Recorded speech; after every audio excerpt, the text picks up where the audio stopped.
Good afternoon, ladies and gentlemen. I am Aldrie Henry Lee, University Director, Sir Arthur Lewis Institute of Social and Economic Studies and Treasurer, Caribbean Sociological Association. Welcome to the second virtual forum organized by the Caribbean Sociological Association. The forum is entitled COVID-19, Social Impact, Recovery and Resilience in the Caribbean. It is being held in association with the Sir Arthur Lewis Institute of Social and Economic Studies and the Department of Sociology, Psychology, and Social Work, UWI-MONA. The Caribbean Sociological Association was launched in March 2020, and its mandate is to inform the policy processes in the Caribbean through timely and relevant research and public engagements. Ladies and gentlemen, this pandemic has affected every social institution, family, school, church, etc. The pandemic has disrupted social processes and cultural practices. We are social beings, yet we are being asked to avoid handshakes and hugs and keep our social distance from our family, friends, and neighbors. Social inequalities are amplified, and social life as we know it has changed drastically. These are the uncertain times, but we are beginning to see signs of recovery and resilience in our Caribbean societies. To discuss the social impact, recovery, and resilience in Barbados, Jamaica, Trinidad and Tobago, Guyana, and the OECS, we have gathered an esteemed panel of experts. They include, from the University of Guyana, Dr. Paulette Henry, Wellbeing, Child Protection, Social Care, and Suicide Specialist. From the Organization of Eastern Caribbean States Commission, Dr. Grace Ann Cornwall, Head of the Social Development Unit. From the University of the West Indies, our Cavell Campus representative, Dr. Corin Bailey, Crime and Poverty Specialist. From St. Augustine Campus, Dr. Roy McCree, Community Development and Youth Specialist and Vice President of the Caribbean Sociological Association. From MONA, we have Dr. Doreen Gordon, Sociocultural, Social Inequality, and Social Justice Specialist. Our president, Professor Ian Boxall, should join us later, and all of us know our professor is Professor Ian Boxall is Deputy Principal and also President of the Caribbean Sociological Association. Ladies and gentlemen, we have a very interesting forum ahead of us, and I won't keep you back. I know you all want to hear what's happening from across the Caribbean. I welcome everyone who is online, our listeners to News Talk 93 FM. And we begin with Dr. Paulette Henry from the University of Guyana, who will tell us about the impact of COVID-19 on the people of Guyana. Over to you, Dr. Paulette Henry. Thank you, Chair, and good afternoon, fellow panelists.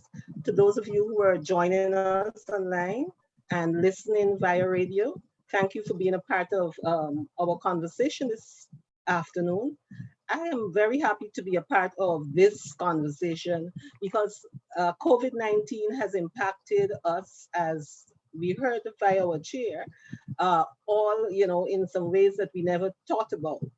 So I just wanted to share with you a little bit about what is happening in Guyana, a small country in the region with under 1 million people, to say to you that the information that I'm sharing is based on my own observations, based on what report I've seen through the IADB, the International Development Bank, and our own media, and then following the updates that we get from our ministry, and of course, people on their own social media networks.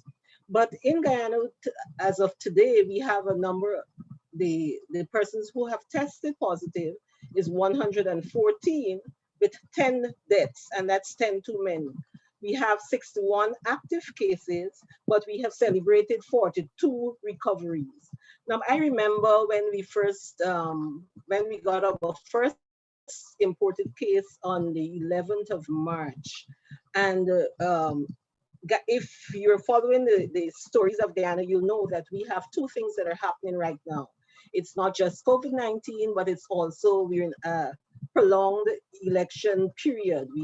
Elections in Guyana were held on the 2nd of March, and we have not completed the process successfully as yet. So there is COVID plus election and all the things that happened during that period related to both COVID and election. So of course, when the case was first discovered and when the actions were taken, we heard first that it was politics, politricks. It doesn't, and I'm sure some of you would also know that there was the whole conversation that it does not affect Black people. It cannot withstand the heat and that kind of thing. So that was on a part of the conversations that were ongoing at the time. But I must say that the government, despite our challenges, the electoral challenges and the not having a form government in place at the moment, coming out of the election, the government in terms of the policy actions has been very proactive. And like many of you, we would have seen the suspension of school activities, which started from March 16. We saw the closure of our 2 international airports, and we saw government putting in place policy mechanisms to give the Ministry of Health the powers to make certain decisions and to finance those decisions. We also saw the effect of the physical/social distancing guideline that was effected, and we currently have in place a system which says that we should be off the streets by 6 o'clock in the evening until 6 a.m. the following day.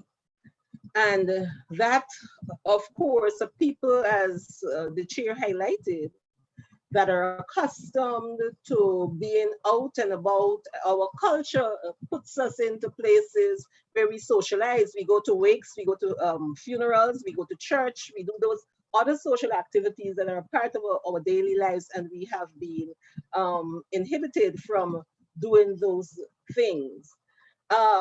What has happened since these measures is that we saw government agencies in Guyana responding to the government's lead in terms of what can do to alleviate the impact that this pandemic was having on people.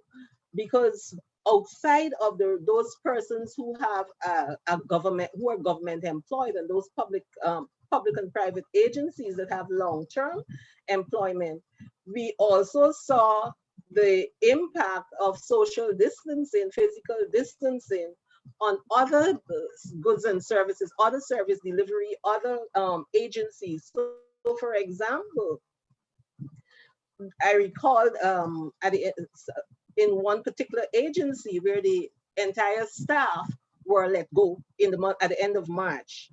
And of course, we saw the uptake from all of that. Then you have others, single women, single parents, and those day-to-day laborers who depend on the daily hustle to make their livelihoods, and the impact that would have had, on them.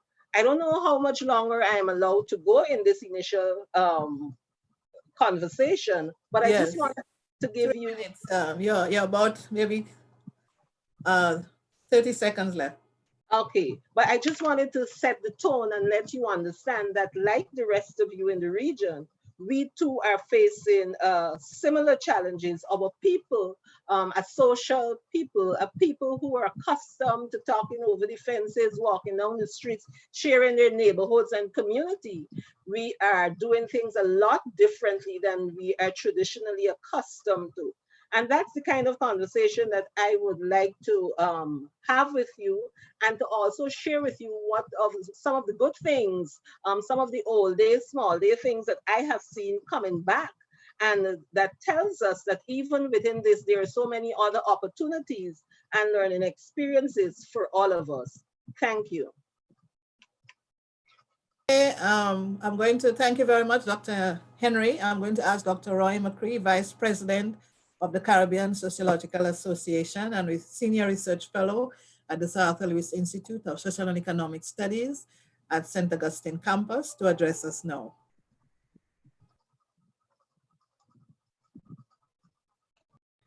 Your mic, please put on your mic. Good afternoon, Chair. Good evening to all the folks, listeners online, the viewers online, my fellow participants. In Trinidad and Tobago, the number of cases right now stand at 116 with just 8 deaths.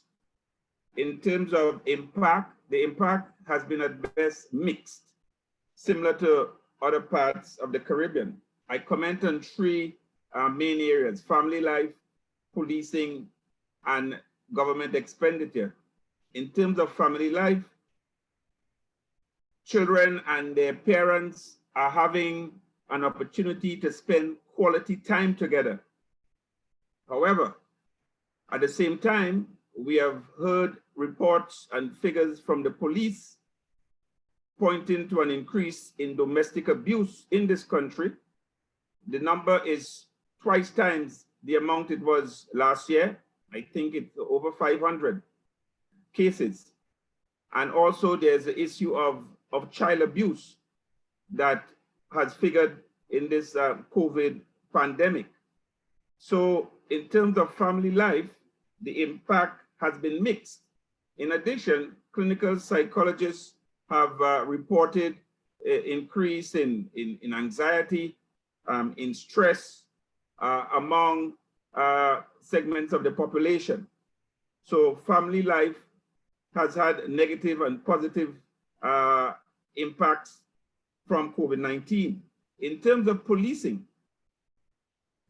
what we saw was a significant increase in policing and patrolling of the roads in response to, or as part of efforts to enforce the restrictions on people's movement, to enforce the call to stay at home. In addition, the increased policing was also in response to the tendency of some not to observe those restrictions and to even hold what they call COVID parties. And there have been several of those COVID parties in Trinidad that have been reported. So that has been a particular challenge for law enforcement, the issue of policing and keeping people in check. My question is, why can't we have this extra policing outside of COVID-19? Why can't this extra policing not be a normal feature of our daily life? Or was this just about crisis policing or policing in the context of a crisis? Lastly, in terms of government expenditure, so far, it has been reported, the government has indicated that it has spent close to $1 billion US as part of COVID relief. The expenditure has related to social assistance, food cards, for instance, salary relief. In this regard, a loan of 65 million US was borrowed to help with, to keep our airline afloat, Caribbean Airlines, VAT refunds as well, and the purchase of masks. This increase in public expenditure has long-term implications for Trinidad and Tobago because, as you all may be aware, the price of oil and gas has plummeted globally, and as well, tourism in Tobago has collapsed as with other parts of the Caribbean. So this remains a critical challenge for us post-COVID, increasing government debt. Thank you. Okay, thank you very much, Dr. Roy McCree. Just to welcome those who just joined us, we are having opening remarks by our panelists, after which we'll have a round of question and answers.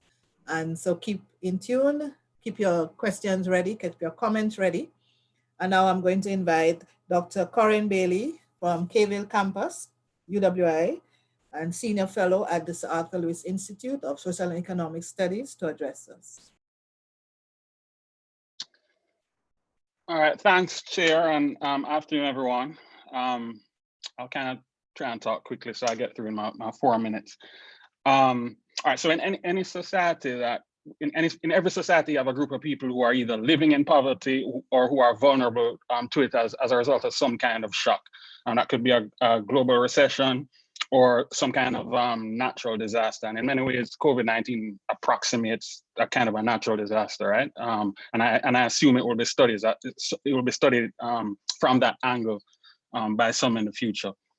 Well, Barbados is no different from other Caribbean countries in which the working poor, the unemployed, and retirees, elderly, form the largest proportion of poor and vulnerable. And Barbados is particularly exposed because where employment is concerned, such a large proportion of those that are vulnerable or are at risk of being vulnerable to poverty are concentrated in so few industries: wholesale and retail, tourism and construction. And with tourism, of course, that accounts for 17.5% of Barbados's total GDP, is being particularly hard hit at the moment, and is generally susceptible to shocks in countries like Canada, USA, United Kingdom at the best of times, much less during the kind of synchronized shock that we're seeing at the moment. So if you allow me to use a framework of assets to kind of discuss the impact, you have a set of assets that govern people's vulnerability: physical, human, social, and environmental. And we use all of these assets to maintain our livelihoods, to build resilience, and to meet our various societal obligations, pay taxes, etc.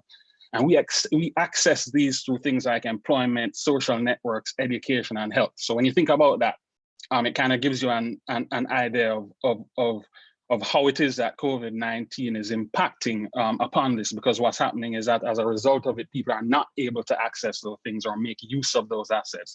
And so the number of people that are vulnerable to slipping into poverty is expanding. So when you think about physical and financial assets, some people have lost their jobs, obviously, and while others have had this income severely reduced.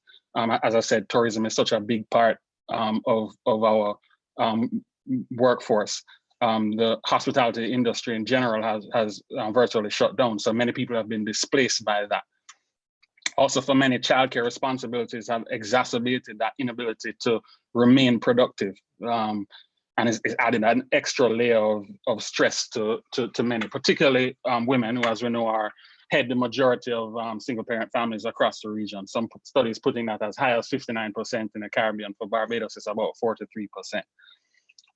Human capital assets, education has been affected quite literally by the inability to go to school. Students at all levels have had their education affected, and the inevitable impact of this is yet to be seen. But I want to make a critical point that while it's been difficult for everyone, the education gap between rich and poor, or I should say poor and non-poor households, is inevitably going to increase because poor households are less equipped to work at home.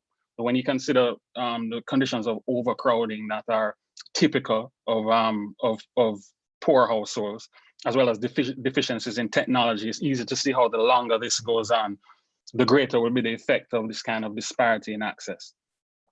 Social assets, Barbados has been under 24-hour curfew for a while now. This recently changed, kind of in name only, to a nighttime curfew. We still can only go out on specific days for specific purposes.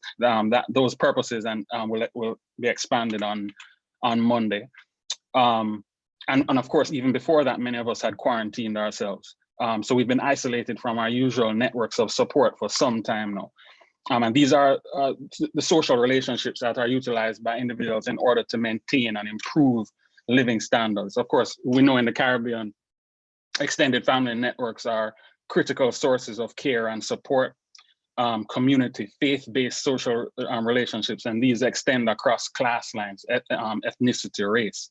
Churches have been closed, gatherings have been banned, and so these avenues to our social contacts have effectively been closed. And then environmental impacts, assets, things like food, transportation, open spaces such as beaches, which are really important for leisure activities here in Barbados. Bars and restaurants have been closed, all of which are very important in determining one's quality of life and mental health. And individuals' assets they're not separate and distinct from one another. They interact for mutual support, and you can build upon each. Assets also produce have substitution qualities. So a lack of one type can be substituted by a surplus in another. And I say that to say, while the inability to access one asset may not be catastrophic, but the kind of multiple simultaneous deprivation that we're seeing here as a result of COVID will have significant impacts for levels of well-being in Barbados and across the region. So just in closing, I want to wrap up and make a really, really important point here. Well, to me, it's important anyway, that one of the unfortunate reality that the people that are experiencing the kind of multiple deprivation that I described just now are the ones who are actually at greatest risk of even contracting the virus in the first place.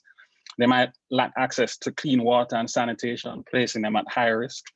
They may have access only to unclean energy, kerosene and charcoal, and may live in overcrowded conditions, poorly ventilated homes that will make them susceptible to respiratory illnesses. And they're likely to be in homes that are headed by someone who was not able to access quality education, making it difficult to incorporate proper hygiene habits. And finally, the stay-at-home orders are simply impractical for large portions of our population for many of the reasons I just listed, which of course then in turn leaves them vulnerable. So I'll stop there and take any questions later on. Okay, thank you very much. Introducing the concept of assets, very interesting. And so we are going to remind our panelists that we have an audience that we want to engage with. And so we are going to ask you to limit your contribution to 3 minutes. I know there's a lot to say and we all want to talk a lot, but let's try to limit as much as possible to 3 minutes. Now I'm going to ask Dr. Grace Ann Cornwall from the OECS, the Social Development Unit, to speak with us now. Thank you.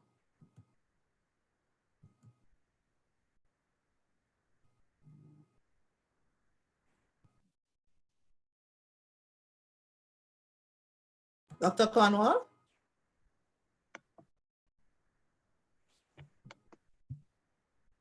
Dr. Cornwall, are you hearing us? Yes, I'm hearing you. Are you hearing me? Yes, you can begin now. Okay, thank you. Good afternoon, everyone. I will begin by putting the OECS, the countries of the OECS, in context so we can have a better grasp of how COVID-19 has indeed transformed our economic and our social space.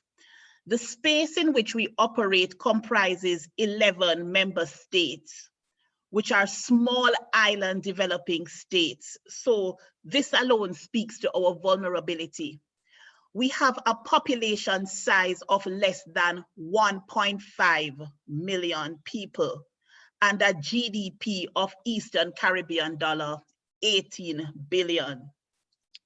The OECS countries have economies which are highly dependent upon tourism and remittance. And our economies were poised for economic growth of 3.3% in 2020, and this forecast was made by the Eastern Caribbean Development Bank. And so what has COVID-19 done to us? What has COVID-19 done for us? So far, as at May 11th, we have had in excess of 700 deaths from COVID-19, and testing with a minimum of about 3,000. And so this has been highest really in Barbados, but low among other Eastern Caribbean states, for the mere fact that the cost to do consistent or ongoing testing, it comes at a very high cost for us. And so because of this, our governments have been very strict in implementing several social protocols, which are not unfamiliar to many of us. This includes the wearing of masks. This includes the various curfews, which go on from 6 in the evening to 6 o'clock in the afternoon, and really regulating social life. The regulation of social life and the closure of the tourism industry because our flights have been closed. This has adversely affected the economy at all levels. In fact, across the OECS, tourism-related industries account for nearly 46% of total employment, while the total contribution of travel and tourism accounted to nearly 49% of the GDP within this space. So I want us now to have a real look at how the closure caused by COVID has literally transformed the economy, not just for hoteliers, but also for the craft persons, for the persons involved in fisheries, for others involved in the creative industries, what this has done to real economic life. With the effects of COVID, they're not just economic, but there are also social transformations which have taken place. Female-headed households, which are more vulnerable and poorer, are at risk at indeed becoming increasingly poorer and not having the necessary goods, the necessary access to the necessary services to sustain livelihoods. Then there is growth. Then there is, beg your pardon, there is further poverty among rural families, and our young people, the economic situations as well as their social displacements will cause and are beginning to have an adverse effect.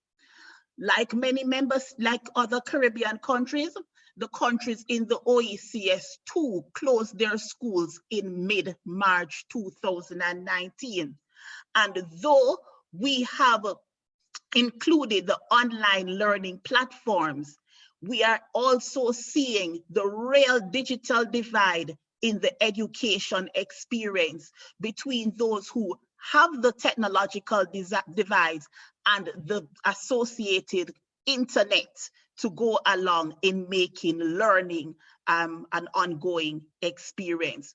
So in summary, the COVID situation has transformed our economies with the closure of the tourism industries, and our education sector has been affected. Yes, there is the online learning experience, but the technological divide has really caused a chasm between those who have the equipment as well as the associated internet service and those who have neither of the two. Thank you.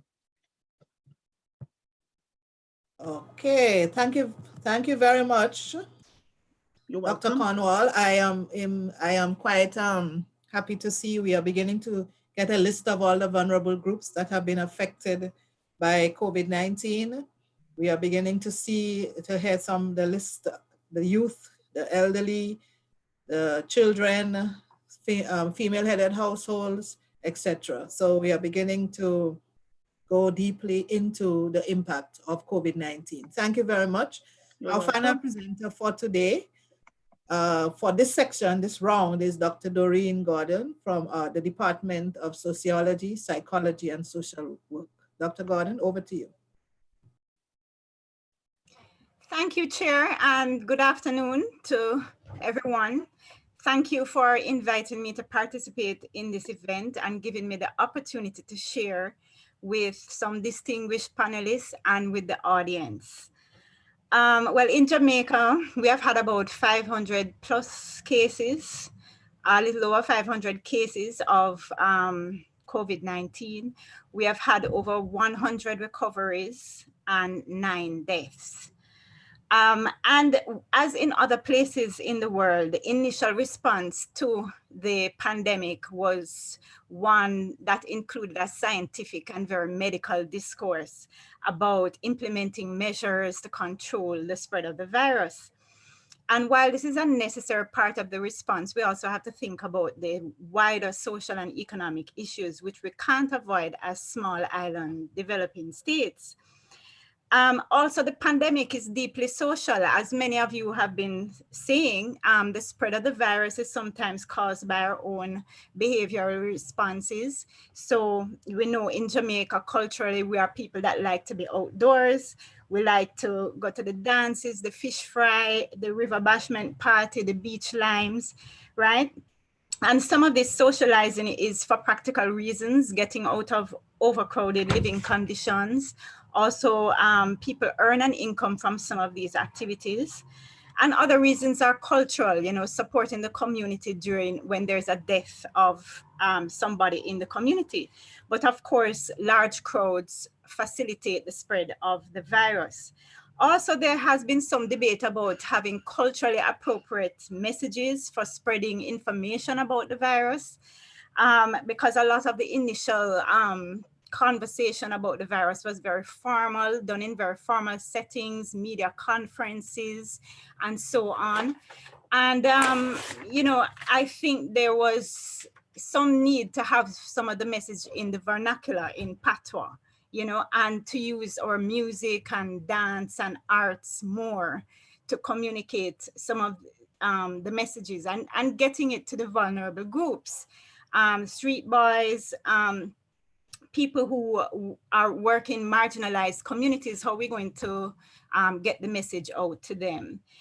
And of course, besides the economic effects, which most of us already know, we're heading into deep global recession. This is accompanied by severe social disruption to our lives, to our everyday routines. One of the things I wanted to mention was the increased care work of women. And mind you, some men also do this work, but in the majority, it's done by women, caring for the children, supervising homework, cooking more, cleaning more, looking after the sick. And so we need to think about that sort of care work. Also the domestic helpers, who many of them were in already job contracts that didn't have any security and have been let go during this time. And I recall seeing the head of the Domestic Association of Jamaica talking on TVJ, imploring employers to try and see what they could do to keep supporting their domestic helpers during this time, because many of them are supporting entire families.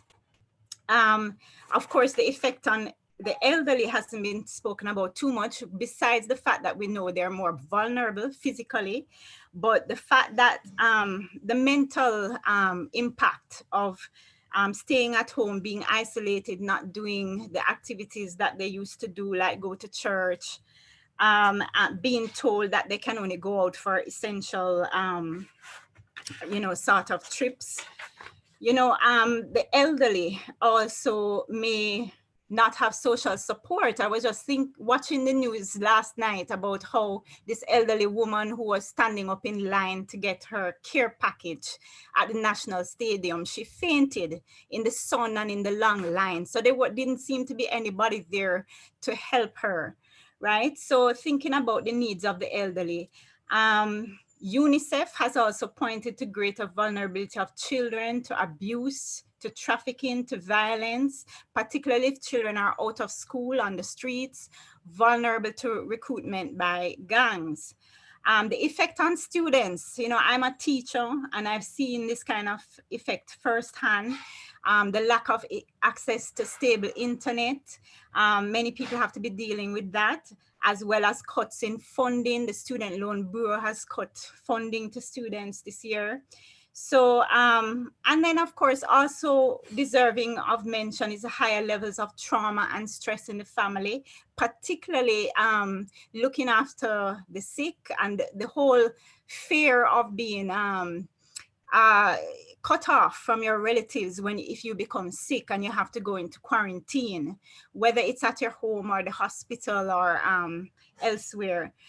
The whole fear of not having your family around you, not having your social network around you while you're sick.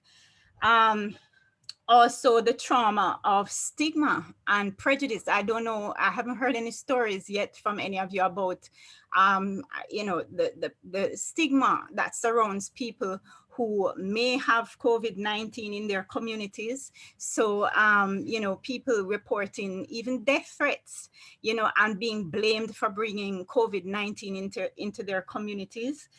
Health workers, nurses who are coming home from work being shunned by the public transport vehicles, families looking after the sick, not getting enough support. And of course, there is research out there by social scientists to show that this is typical in pandemics and in medical emergencies. We know that it could happen, and we could have worked harder to mitigate against levels of prejudice and stigma. Also, stay-at-home orders leading to higher levels of domestic violence in relationships, intimate relationships and other kinds of relationships. I mean, already before COVID-19, you had UN Women was already reporting 1 in 3 women will experience domestic violence in the Caribbean. Over 1/3 of the region's women have reported incidents of intimate or sexual violence. So we have, in a situation of lockdown and stay at home, people being exposed more to these kinds of risks. And like everywhere in the world, of course, COVID-19 exacerbates inequalities. Some of you have been talking about this already. Particularly those who have jobs with little protection or security, the female-headed households, and I just want to mention food security, like, you know, access to food, healthy and nutritious food is an issue. I think one of the glaring issues that came to the surface was how many people under lockdown were living from hand to mouth, literally having to pay for their meal on a daily basis when they hustle some money for some food. So there's no concept of putting away food for emergencies. And if you have that kind of situation, we have to look at household food security. And of course, women have, as I've said already, been adversely affected, but they also make up 70% of the workers in the health and social care sector. And I know Dr. Natasha Mortley has brought attention to this issue, the fact that women work as nurses, doctors, medical technicians, pharmacists, cleaners, and they're dealing with both emotional and physical trauma, prejudice from their communities, and also fearing passing on the virus to their families. And so they need encouragement and support. Thank you. Okay, thank you very much, Dr. Gordon, and thank you, panelists. This was the end of our first round of presentations by our presenters. Just to remind us, they have spoken about the impact on every social group in the society. They have spoken about how every social institution has been impacted by the COVID-19, the family, the church, the school, our children, the elderly, the young people. And in fact, what we have noted in each of the presentations is that social inequalities have been intensified by this pandemic. We have about 5 questions because we want this to be as interactive as possible. We are not only there to talk to you, we want to talk with you. It's a conversation. So I'm going to take the first 5 questions that I see. The first one is, greetings from Belize. Are there any reports of police abuse from our state of emergency since the militarization of our communities have been heightened? I don't know if anybody wants to take that. Any reports of police abuse during our states of emergencies? And thank you very much for joining us from Belize. I think we have colleagues from Turks and Caicos. Thanks a lot. We are very happy that this is a Caribbean forum, and we are waiting your comments from every Caribbean country. Please let us hear what you have to say. Anyone of the panelists wants to take that question about the increased police abuse? I may. Okay, Dr. Henry.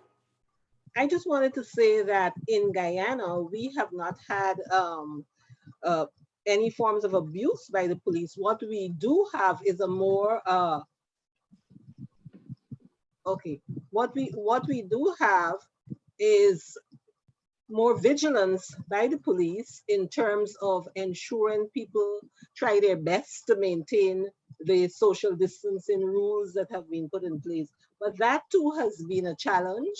And what I know that the police have been doing is kind of, there's a low fine at 10,000 Guyana dollars. But basically what they have been doing is trying to kind of like embarrass people into staying at home and helping people to do better at protecting themselves and others.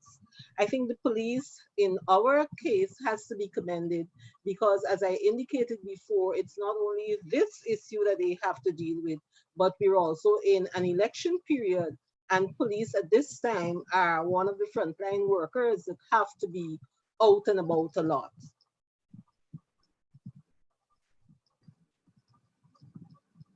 Chair? Yeah, any other panelist wants to say something? Yes, Aldrie, Chair. Okay, go ahead. Can you put your video on, Dr. Yeah, McCree? The host has stopped me. No, I haven't stopped you. Okay. You can put your video on though. No, it's not going on. Anyhow, I can speak in the Yeah, all right. Okay, it's coming on now. In the early days of the lockdown, there were complaints from members of the public that the police were abusing their authority by asking people where they were going, by even sending people back home if they sense that they were not going to use an essential service. And there was a feeling of harassment on the part of the police. And after these complaints, there was a change in how they were approaching this policing process. But in Trinidad, early on in the lockdown, there were complaints of the police abusing the authority. Okay. Anybody, any other panelists wants to? I think here in Jamaica, we haven't seen any marked increase in police abuse. I haven't seen that. I don't know if Dr. Gordon can comment. And the OECS, anything from Dr. Cornwall? Do you want me to respond to that, Prof? Yes, I'm saying if we, I said I haven't seen anything in the news myself, but I don't know if maybe I've missed something. So I'm asking you if you have any evidence or any new news item. I recall seeing communities feeling harassed initially by the police walking around telling people that they couldn't be out in the streets, they had to go back and stay inside the house.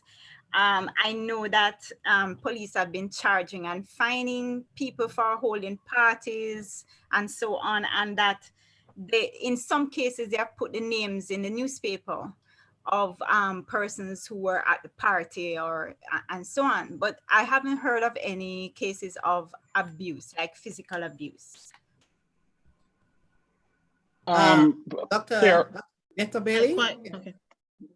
Yeah, I mean, it depends on what you call abuse. There haven't been too many reports of I guess, for want of a better phrase, traditional kinds of a police abuse here. But I know there were a couple of people that were locked up for violation of curfew, which I personally consider to be ridiculous. In some, one may want to interpret that as an abuse of power. I certainly would. But there haven't been too many other reports. Same here, Prof. No glaring statement on abuse, police abuse in the OECS, where situations may happen. Persons may be outside, outside of traditional curfew hours, and they may be, can I say, quote unquote, roughed up. Where are you? Why aren't you at home? But there has been no report in the media of police abuses. Oh, okay. So, all right. I see Rashali says there was an incident of the JDF breaking the leg of a young man recently in Jamaica. Also shaming of community members by asking them to roll on the ground and do dehumanizing activities because of breach of curfew orders. So that's the alleged accounts we have there.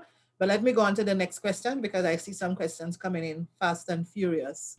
So let me go on. The next one is, this question is directed to any panelist. What is your view on the Caribbean Examinations Council decision to not cancel the CAPE and CSEC exams despite the inequalities mentioned among households? Do you think that the exam will cause greater social disparities due to the persons being inadequately prepared and hence unable to achieve satisfactory certifications? I don't know who wants to take that question. Anybody? I can comment. Just to say, I think that's a really good question, number one. And I think those examinations, I think many of us would agree, already put an unfair amount of pressure and unfair. It's too weighty in terms of the direction it would take after you take the exam, right? The result of it is too important. And I think bearing that in mind, we have to be careful in assuming that there are level playing fields when there are not. The playing field isn't level to begin with. And, disasters tend to exacerbate those inequalities. They don't bring them closer. So I would say that I think that governments would need to be extremely cautious in assuming that those inequalities will have no effect. Yes, I think it's mindful too that I'm speaking in terms of the Jamaican context where we have 75,000 students, I believe, representing 49% of the cohort who will be sitting exams, CSEC exams. We have to be very careful that we assume that all the students will have equal access to be able to complete these exams as electronically. I'm hearing about having to bring their own device and having to put up the device in school the day before. All of these are assuming that all students have devices, all students can get to the exam. There was a very interesting discussion last night on television about the inequalities that students face. And so I think it's very, very important that before we say that all students can sit the exam electronically, that we look at who has access, who has sustained access, and maybe just go with predictive grades. I mean, that's my personal opinion. And I'm yet, the Ministry of Education in Jamaica will make their final decision. But I would think that given all the inequalities we have, and that Jamaica represents 49% of the cohort that's sitting, that we should really just deal with predictive grades. I know Trinidad is too having some issues, Roy. You're not too welcoming of the position of the CSEC, the CXC headquarters saying that we should have exams in July. There is some disturbance about, people are not happy. And Jamaica is yet to make its final decision in that regard. All right, so we don't want to spend all the time on CSEC. There's somebody talking about the current household poverty rate of 8.7%. That's Barbados, has the calculation of the projected rate of increase in Barbados. I think that they want to know if poverty will be on the increase, Corin, in Barbados, given the pandemic. You want to make any predictions about that? Yeah. Dr. Bailey? Well, no, it doesn't take a genius to assume that will happen. I can't speak for the rate of these based on the 8.7%, but it's safe to assume that that poverty will increase. That's definitely going to happen, unfortunately. Okay. All right. The next question, as mentioned by the panel members, the coronavirus disease is definitely stressful for people in the region right now. But after the pandemic, how are countries prepared to cope with the mental health issues that will obviously follow? Dr. Henry, I don't know if you want to take that one. How are we going to cope with the mental health issues that will obviously follow? And that's an interesting one, not only for the after the pandemic, but even now, because people are locked in their homes, parents, children, health professionals on the front line, police officers who are out there and have to regulate.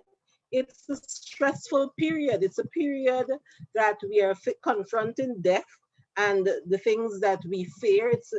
Our other colleagues spoke a lot about fear, and that's true for all of us. How do we deal with it? This is a time, I think, that our health sector particularly is being challenged.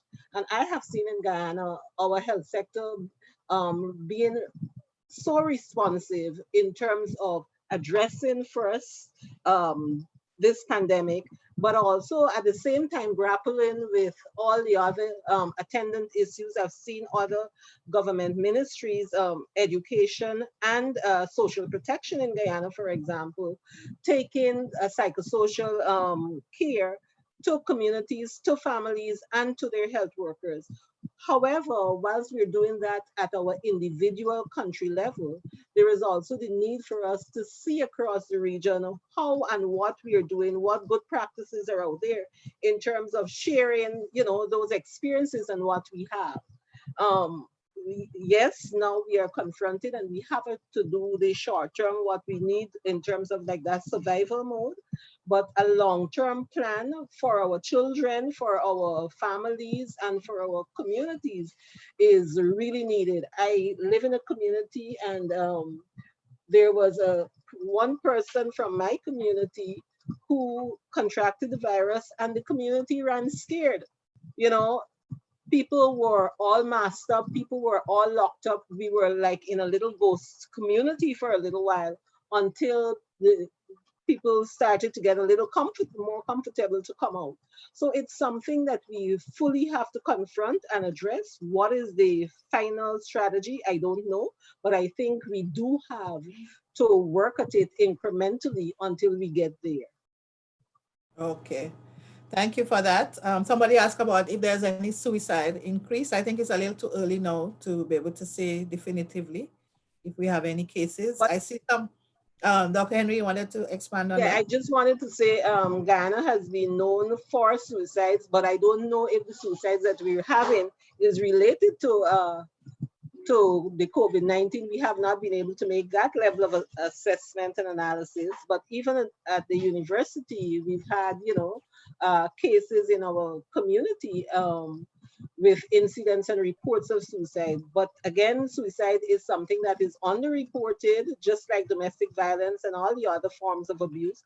What has happened to us is that with the government restructuring the work time for our social services to keep officers safe, how we are negotiating, managing those social welfare agencies is also a challenge that we currently face, because we're not able to go to the community or to have people come to us as they would have traditionally. So that's something else that is also affecting both the mental health of people and some of the issues that my other colleagues mentioned in their presentation that we too are confronting here. We have a question from London. Somebody sent me a text. I must pay attention to that question. Thank you very much for joining us from London. Say hello, my name is Janine Palm from London. My question is, after COVID-19, what precautions or services will be designed to implement support for persons whom have lost their jobs or face domestic violence, or any vulnerable communities who face immense deprivation during the pandemic? Is the Caribbean opened up outside services coming in, setting up projects, especially in St. Lucia? I guess the person wants to know what's going to happen to the vulnerable persons, what situations or what strategies are in place to protect them. In Jamaica, we have the care packages, which are directed at the persons with vulnerability who are vulnerable. They can apply for it online. Some of them have issues about bank accounts and having an ID, etc. I was hearing some problems today about people not being able to access because they forget to carry the ID or they don't have a valid ID. But there are the government has put in place some care packages that persons who are vulnerable can access. I don't know particularly about St. Lucia. I'm going to leave that for Dr. Grace and Cornwall to answer.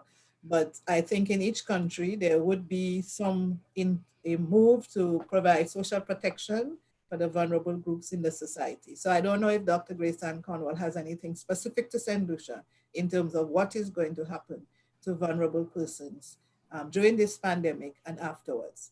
Dr. Cornwall? Thanks, Professor Lee. I just want to put a spin on this COVID situation. You know, I was in a similar discussion and the talk of after COVID. I've come perhaps to surmise that this is going to be our new normal and that COVID may not be going away anytime soon. And I say that to respond to the concern that indeed St. Lucia and the other countries in the OECS region have been galvanizing, have been working in terms of social protection to support the most vulnerable. Many countries are indeed expanding their social safety nets to take into consideration the new poor. There are situations where the government of St. Lucia, for example, has been awarding a 3 months payment, of $500 in terms of subsidies to persons who have lost their incomes during this COVID period. Not only in St. Lucia, but throughout the OECS, other governments are treating with the matter of psychosocial care through the various hotlines which persons can call and just relate and release their stresses. Recently, the OECS, in partnership with the Ministry of Equity, Social Equity in St. Lucia, and with the support of an international partner, UNICEF, there was a facilitation of a trauma training, to cope with psychosocial concerns, which come as a result of the situations such as COVID and the natural disasters. Now that the situation has turned, we are now looking at how it is that we can offer more of this psycho support training in an online forum to various professionals, so they too can help persons within their surroundings. And we're speaking of professionals such as the human resource persons, teachers, who have to treat with the anxiety issues of children, disaster workers who are usually the first responders in situations.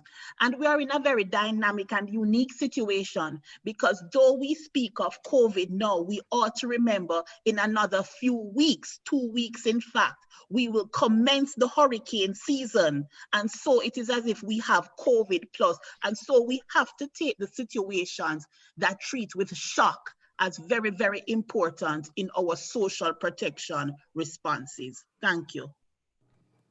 Very good to remind us that we have other disasters heading our way. We'll have other questions. I'm going to go quickly. We have from Guyana, Dion Chase is asking, Dr. Henry, what relief efforts have been made by the various Caribbean countries? But the person is asking from Guyana, so I expect the person wanted some more information about Guyana. So we'll take that question, Dr. Henry. The government, through the CDC, has been providing hampers and food packages. I know that there have been tax relief on certain items. Food and certain other things there are no taxes, the VAT has been removed from them.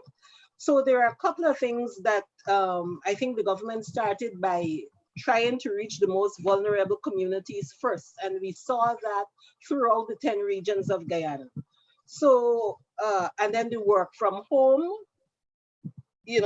people are not going into work every day, even though they're doing some limited work from home. It is, in my view, there is some cost that is reduced from that, but as a direct cash transfer, there has been some discourse by the National Task Force of giving stimulus packages to persons to help them in terms of, getting back on their feet, and particularly targeting those persons who are perceived to be most vulnerable. I know the ministry recently did a survey, an online survey, but again, as was mentioned by colleagues, the inequities in terms of access to internet and all of that could, affect who really is targeted within that survey.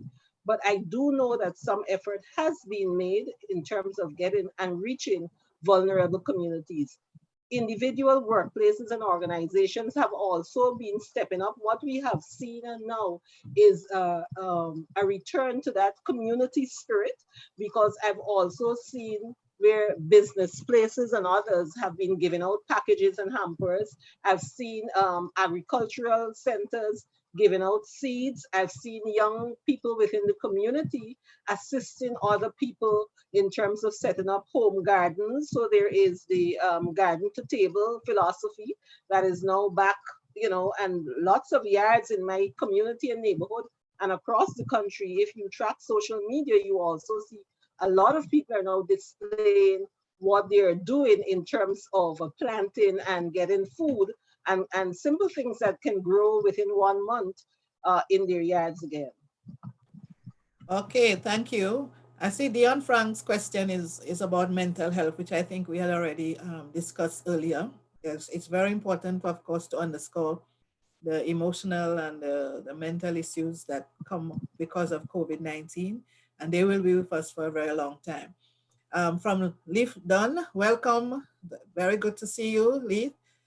She says, excellent information. What are the alternative economic and social strategies for the Caribbean in the post-COVID-19 period? This is from our very own Leaf Dunn. Anybody want to take that? I think Dr. Cornwall started by saying that, in fact, we shouldn't even be speaking about post because she thinks that it's going to be with us for a long time. But do we have any do we see any new alternative strategies coming up? Do we see anything that we need to focus on? Anybody want to take that question? Roy? I could take that question. Okay, Doreen. Okay, I think going forward, we do have to think about new ways to restructure and to diversify the economy and our livelihoods and that sort of thing. But I think we have a national task force put in place, but it seems to reflect very much the interests of the capitalists. We need to see more grassroots and community involvement. We also need to give, I would hope in the new economy, give more attention to the culture industries, the arts, where we are, these are our strong points as well, agriculture and food security. We saw the food security issues with the lockdown. We see that the farmers who are, having crops spoiling in the field because normally they would send them to the hotels. Now there are initiatives that are trying to bring farmers' products to communities and, setting up farmers markets and so on. I think this is a good initiative and I really want to see that process magnified. And as well as we could look into trade within the Caribbean community of fresh fruits and vegetables, and how we're eating is a major factor that is making us more susceptible to COVID-19. So our let's say livelihood illnesses like diabetes, high blood pressure, heart disease, and so on, which is very high in the Caribbean population, is, largely a result of our eating practices, high imported food, eating food that is not particularly nutritious, but cheap. And I would like to see more. I know that the Ministry of Health actually started an initiative to get us to try and eat healthy, exercise, and so on. So I would really like to see more movement towards that. And we have to reflect on what sort of society we want to construct going forward in a way that it's inclusive of people. It takes, into consideration the inequality, the glaring inequalities that we're seeing in education and otherwise. I think technology is going to be a big part of our society. you know, going forward, even though we have challenges in accessing the internet and getting laptops, computers, tablets, we have to think of how we can creatively move around that, maybe by tapping into the secondhand market and getting secondhand equipment and technology out there. It's no shame in that as long as it's working, right? And we have to think of how we want to renew our education system. How can we reimagine our educational programs for our children, make it more accessible, and by working with various stakeholders. Okay. Roy, you wanted to add to that? Yeah, I just want to add to that and respond directly to a question from Trinidad in relation to the food industry. And with the closure of hotels in Trinidad and also in Tobago, which depends heavily on tourism, the food industry has experienced significant losses. But on the other hand, groceries, because they have remained open, they have been able to absorb some of that excess demand, as well as roadside vendors. There has also been reported cases of land grabbing in Trinidad as farmers try to plant short crops to take advantage of an increased demand for fruits and vegetables during this period. And that has been one of the pluses of COVID-19, that with the closure of the fast food outlets, more persons have been eating healthy foods, particularly the fruits, the vegetables, and provisions. And that has served the food industry in good stead. But in terms of the long term, the fundamental problem with food industry in Trinidad has to do with the nature of the economy that still depends heavily on oil and gas.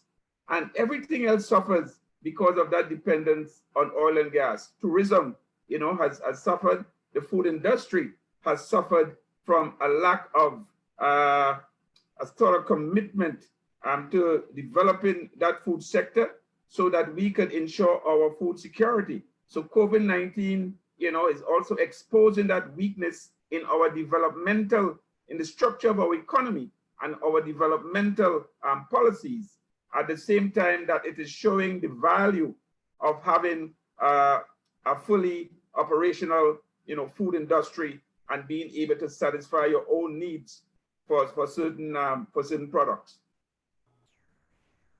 Yeah, thank you very much. And we really welcome the focus that has been placed now on producing local and buying local, especially in Jamaica. We see that there are many markets that have sprung up all over the place where we can buy our local produce, and we are encouraged to buy locally. So we hope this continues, and we hope that the farmers get the sustained support that they need to ensure that they don't go out of business.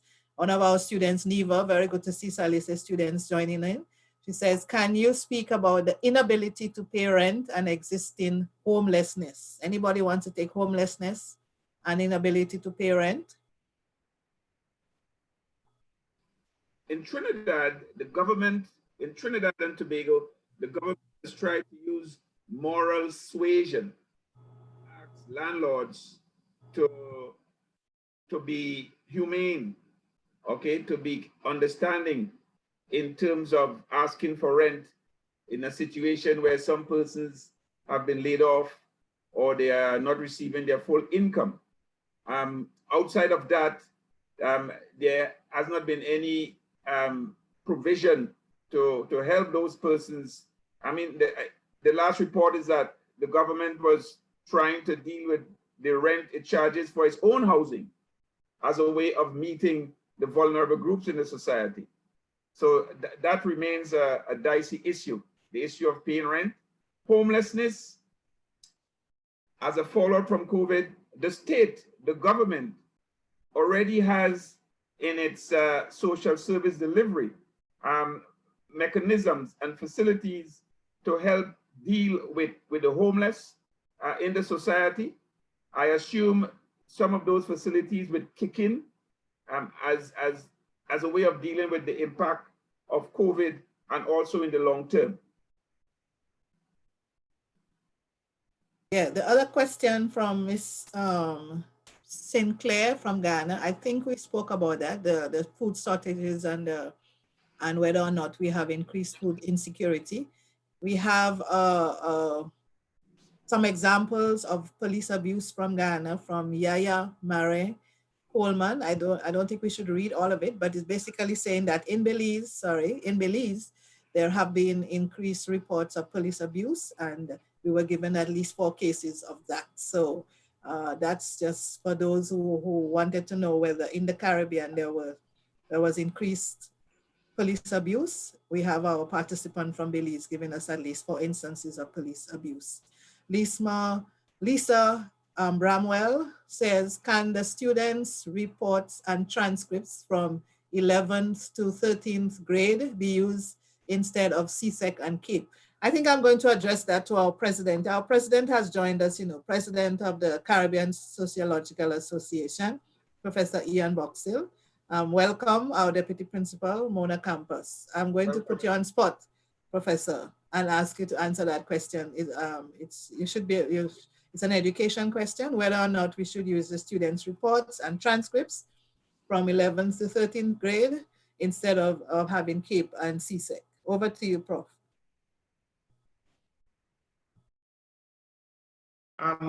Good afternoon, Aldrie. The question was about whether or not the CAPE results can be used as a substitute. No, well, whether we can use, I think they use it talking about their own school grades can be used instead of you having to sit the exam. I think that's the question. Whether we, instead of having to sit the exam, can't we use the grades that they would have acquired already in the school term and year? And so we just wondered if that's something that you think is feasible, given the social inequalities. We spent a lot of time earlier speaking about the digital divide and the social inequalities that students experience. And therefore the student is saying, rather than have us sit exams, why can't you use our reports and transcripts? Well, I'm sure various institutions will use whatever they think is best at the moment. COVID has changed quite a bit, quite a lot with respect to how the admission situation will be done for the coming year. At the UWI, that matter is still under discussion, and in a week or two, we will know exactly how the university will respond to this matter. But we have this matter under consideration. In fact, there will be university meetings next week at which this matter will be under consideration. Okay, thank you. Yeah, and there is a question about tourism, which Prof. Boxill, I think you can answer. I know you've done some work in tourism. The tourism industry in the Caribbean has engaged the services of expatriates from different parts of the world. Now that the opening of the tourism is uncertain and the 2020 hurricane season is in the corner, how will the expatriates be handled? Not too sure what Eric Salamanca is asking, but how will the expatriates be handled? But maybe you can give us an idea of that we want to reopen. What are the implications of reopening for tourism? How do you think we should be going phases? Should we have a full opening? What do you think we should do about tourism, Professor Boxill?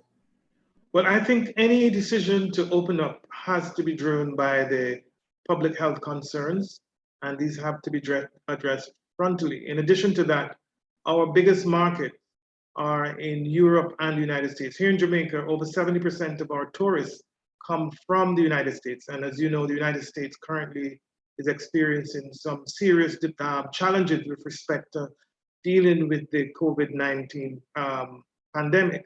So any attempt to reopen our borders would have to take into consideration the impact of the movement of people from abroad into our countries, and would have to put the appropriate protocols to address them. I do not foresee any immediate move towards reopening these borders unless places like the United States and the UK, Germany, etc., where most of our tourists come from, unless they also have the pandemic under control, and they have also determined what sort of protocols would have to be adhered to if the citizens leave to visit other countries.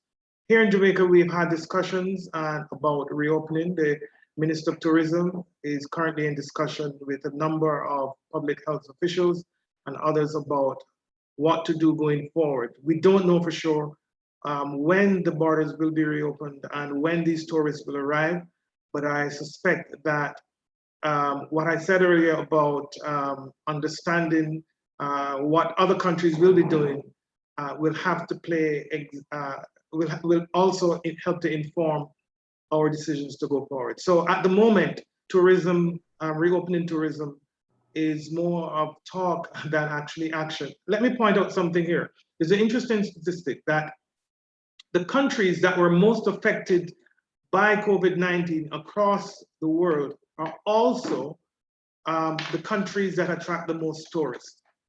So if you take the countries, United States, Spain, the UK, France, China, these are the countries that are the largest tourism destinations in the world. And these are also the countries that have had the highest rates of infection across the world. There's this very strong correlation. In the case of Italy, Italy attracted quite a few tourists from China and from other parts of Asia. And the same situation obtains for Spain and the United States. So I think moving forward with respect to tourism, countries will be very careful, even as they seek to rebuild the industry. And especially in the Caribbean, where tourism is critical in terms of earning foreign exchange. One of the last things we would like to see here is to have a second wave from persons coming from outside. So we must proceed cautiously. Thank you very much, President of the Caribbean Sociological Association and our own Deputy Principal, Mona Campos. Thank you very much. We have some questions, and I do want the panelists to have some small presentations on recovery and resilience. So we'll look through the questions quickly. Are there any preparations being planned in our countries as we head into the hurricane season while dealing with COVID-19? So I'm going to ask Dr. Cornwall, what are the OECS countries doing as they prepare for the hurricane season while they're dealing with COVID-19? Okay, firstly, I have to indicate that we continue to modernize our public assistance programs, which means we are updating our beneficiary list and we're making provisions for those new persons who will fall into poverty. Our governments have identified stimulus package, which in many ways corroborates with those expansions in the social protection program. So offering those funds over a period of time so persons can spend and stimulate in the economy is actually key to how we're going forward. In fact, when St. Lucia lifted its 24-hour curfew ban, one of the sectors which the government took an initiative and opened was our hardware sector, because there was a view that while we're treating with COVID, there is a recognition that the hurricane season is around the corner. So it allowed the contractors, household persons to now start with the purchase of the necessary equipment that you would need to improve, the quality of your housing stock as well as your agricultural produce as we are beyond that season. While we're treating with COVID and looking into the hurricane season, we're also giving key priority to our agricultural sectors. Many persons may be aware that the agricultural crop in St. Lucia, the bananas, green fig as they call it, is one of the main agricultural exports here. And there is an interest as it relates to expanding our agriculture even within this opportunity, so persons can afford to feed themselves during COVID and have some type of surplus within the hurricane season. We're looking into schools. School will be closed for the rest of the term, which closes in June, early July, and therefore it gives an opportunity for the maintenance of that housing stock while we continue to do the online approaches to learning. As it relates to health, as we prepare for COVID and we look into the hurricane season as well, we continue to procure the needed medications required for vulnerable persons and vulnerable persons who are living with chronic diseases such as diabetes and the cancers, so to ensure that our hospitals do have the necessary stock to treat with the various eventualities. Thank you. Thank you very much. Because we want to continue and we have a lot of questions coming in fast and furious. We have one talking about community gardens and whether the government, is the government trying to give land to people who want to have community garden to feed themselves and the neighbors. I don't know who wants to take that question. Do we know of any land being given by the government to encourage community gardening? In Guyana, I could say that a lot of people have been seeking land and have been getting where possible, but we have a lot of land and people have been using their own lands to farm.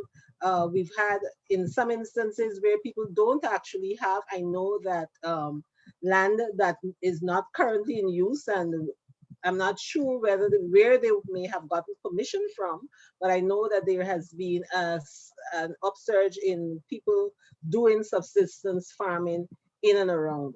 However, I think what the person also is suggesting is the need for more structure in terms of land allocation to small farmers so that they can sustain themselves in the long run.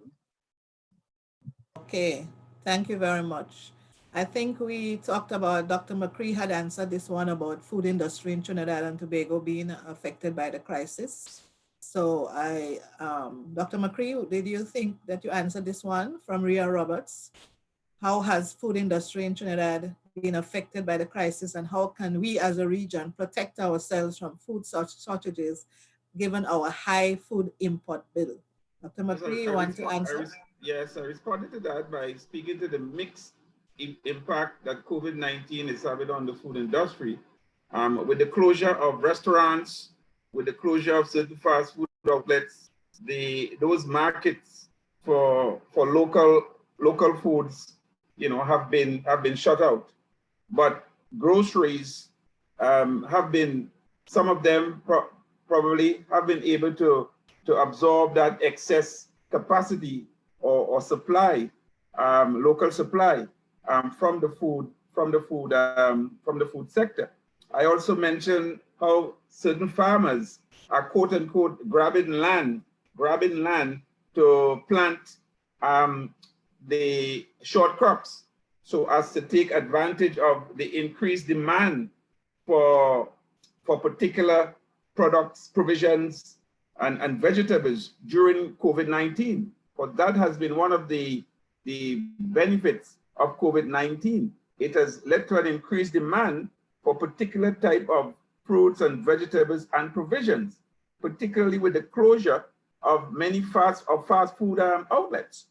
So the food industry has benefited also from COVID-19, but the long-term structural problem with the food industry in Trinidad has to do with the dependence on the energy sector in this country. That has been a major problem that is affecting economic development of other sectors, including tourism. Okay, the monocrop nature and structure of the economy, and the food industry has suffered as a result of that focus.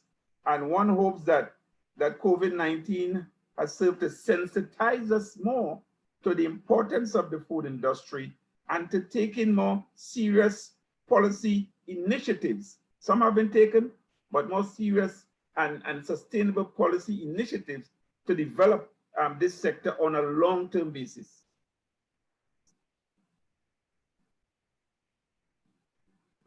As I said, there are several questions, but I want to just welcome our participant from Ghana. And sorry if I'm giving the person a little more special attention than the rest of our participants, but we are very happy to see persons from Ghana joining us.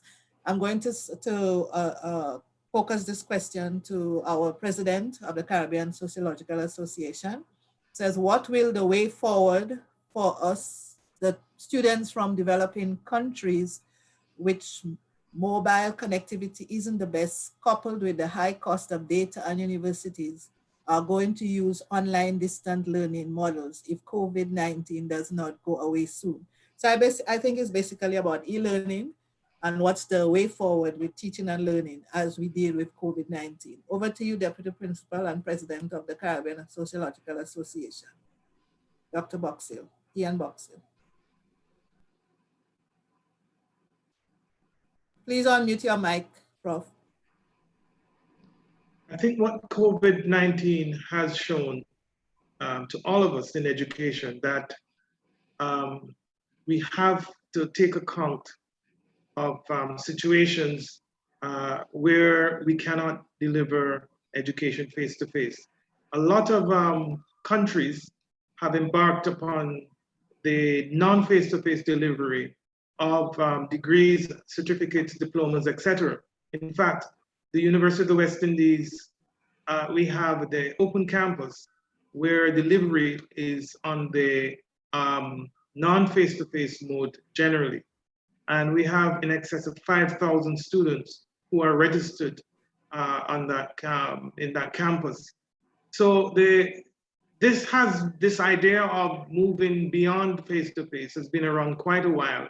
And we know of many universities across the world that has gone in that direction. What COVID-19 has done, it has forced us to address this matter even more, much quicker than some of us would have thought about doing it. And in fact, many institutions, including ours, have adjusted. While we've not adjusted in the manner in which we would like, because it was in many respects forced upon us, the adjustment is there. And I suspect going forward, any development with respect to expanding education will take into consideration the non-face-to-face mode of delivery. And this does not necessarily mean delivering to places which have internet. Years ago, and I think up to now, the University of London, used to offer degrees, distance degrees, where you would register and they would send a package and you could take exams at various places. I think in many instances, universities and colleges will return to this type of delivery in countries or in places where they don't have good internet connection. In addition to that, we have the cell phone and many other aspects of technology that will help us. Even though many countries might not have strong internet connection to use laptops, etc., there are other forms of technology that can be used in order to deliver non-face-to-face information to persons. So I think the question anticipates what the future will look like. And in fact, the future is right now, because as I speak, I know there are a lot of universities across the world that intend to continue their delivery on using the non-face-to-face mode up until at least January of next year. And certainly at the University of the West Indies, there is a plan to continue to look at how we can expand and develop even to an even greater extent the non-face-to-face mode. So I think that's the future. And he's hit the nail on his head that we need to consider non-face-to-face modes, even though we recognize the many shortcomings it may have, and as we seek to strengthen face-to-face delivery. Okay, Thanks a lot. There are many questions. Can you mute your mics if you're not speaking, please? There are many questions about domestic violence and sexual abuse. I just wondered if Dr. Gordon wants to speak about that. Do we have any data which shows an increase in domestic violence and sexual abuse? I'm trying to group the questions together because we have half an hour left. And I also want the panelists to give us some ideas of recovery and resilience. Dr. Gordon? Yeah, I don't know if there is data coming in since the impact of COVID, except to say that worldwide, there have been increased reports of domestic violence coming from many different countries. And I know that the UN report, UN Women, had been reporting on domestic violence and the extent of it in Caribbean and Latin America. And that we were aware that it was one of the issues that wasn't being addressed so much by the, well, not that I mean, in some ways it wasn't being addressed. For example, shelters for women. There was a lack of shelters for women, particularly if women arrived with their children, because many shelters weren't taking children. And there were issues of sexual abuse of girls and trafficking of children, girls and boys. And, you know, there's increased talk about women being susceptible to sexual abuse, having to, because they're under increased lockdown in the house and the home may not be a safe place, or because we're on their journeys to get food and so on for the household. You're coming across emptier streets and so on, and so they're more prone to being attacked. But I'm not aware of whether there is data being rolled out right now in the Caribbean, obviously because collecting data at this point in time is difficult, but I know that there are hotlines that women can call. But our social protection policies really need to look at this issue. I know that we are targeting some vulnerable communities like the elderly, single parent households, the unemployed, also those who are employed temporarily. You know, and many of those categories can be women in vulnerable situations.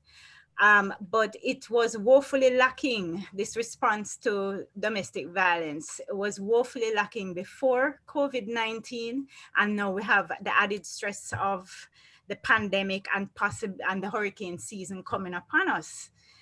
And there is also the situation of boys, vulnerable boys who may be also part of the human trafficking and maybe you know, being recruited by gangs during this period because there's less parental supervision, or if they're outside on the street, not going to school. So just being aware of some of those issues. Sure. Dr. McCree, you wanted to add something to this? Yes, yes. I said earlier that in April, as early as April, the Trinidad and Tobago police had provided figures that indicated and pointed to an increase in domestic abuse in this country compared to the same period last year. What has been lacking or not forthcoming is the incidence of child abuse. And that child abuse tends to get lost in the reporting of figures related to domestic abuse. I know when we use the terms domestic abuse, domestic violence, we have to be careful. Those two things are related but separate. So yes, there have been some figures in this country that show an increase in domestic abuse in this period of COVID, but we are not seeing similar figures as it relates to child abuse. But yet there are reports that also may have increased the incident of child abuse. Okay, I'm being biased. I see a question that I think is very interesting from Tina G, asking about the opening of churches. So here in Jamaica, we are about to go back to church and praise our Lord. So I want to know from the panelists, do we have a similar situation where churches are about to be open? And what are the implications? What implications do you think are there for opening our churches now? Who wants to go first? Dr. Henry? In Guyana, we have not reached the stage of reopening any sector. As a matter of fact, because of the increase, bringing us to 140 as of today, we are now thinking of closing even further. But what we have is quite a number of our churches online and active participation. I was recently in an Anglican service. There was over 200 persons online, and people are actively participating. But again, the inequities, as we speak to in our discussion, would let us know that not everyone may make that. However, live streaming has also been done via the television, but the actual physical going to church, I don't see that happening for us right now. Dr. Bailey, Corin Bailey, can you talk to us about that? What do you think?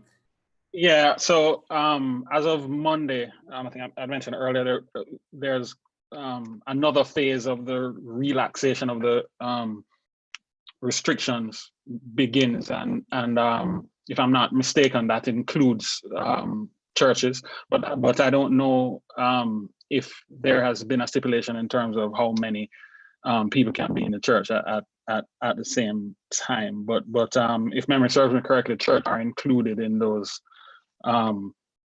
gatherings that are going to be allowed as of Monday. I mean, the implication of that is obvious. It is risky, and to me, the more sensible thing to do would be maintain online access to services.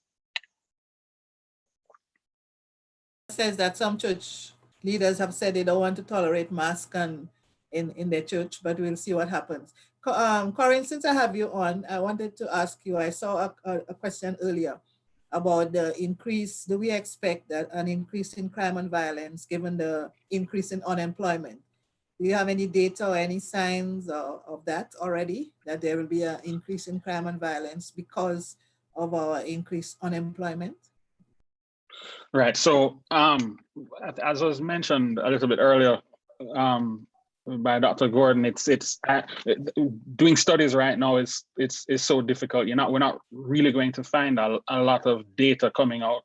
A lot of information that we get will be anecdotal. Barbados, as a result of the curfew, interestingly enough,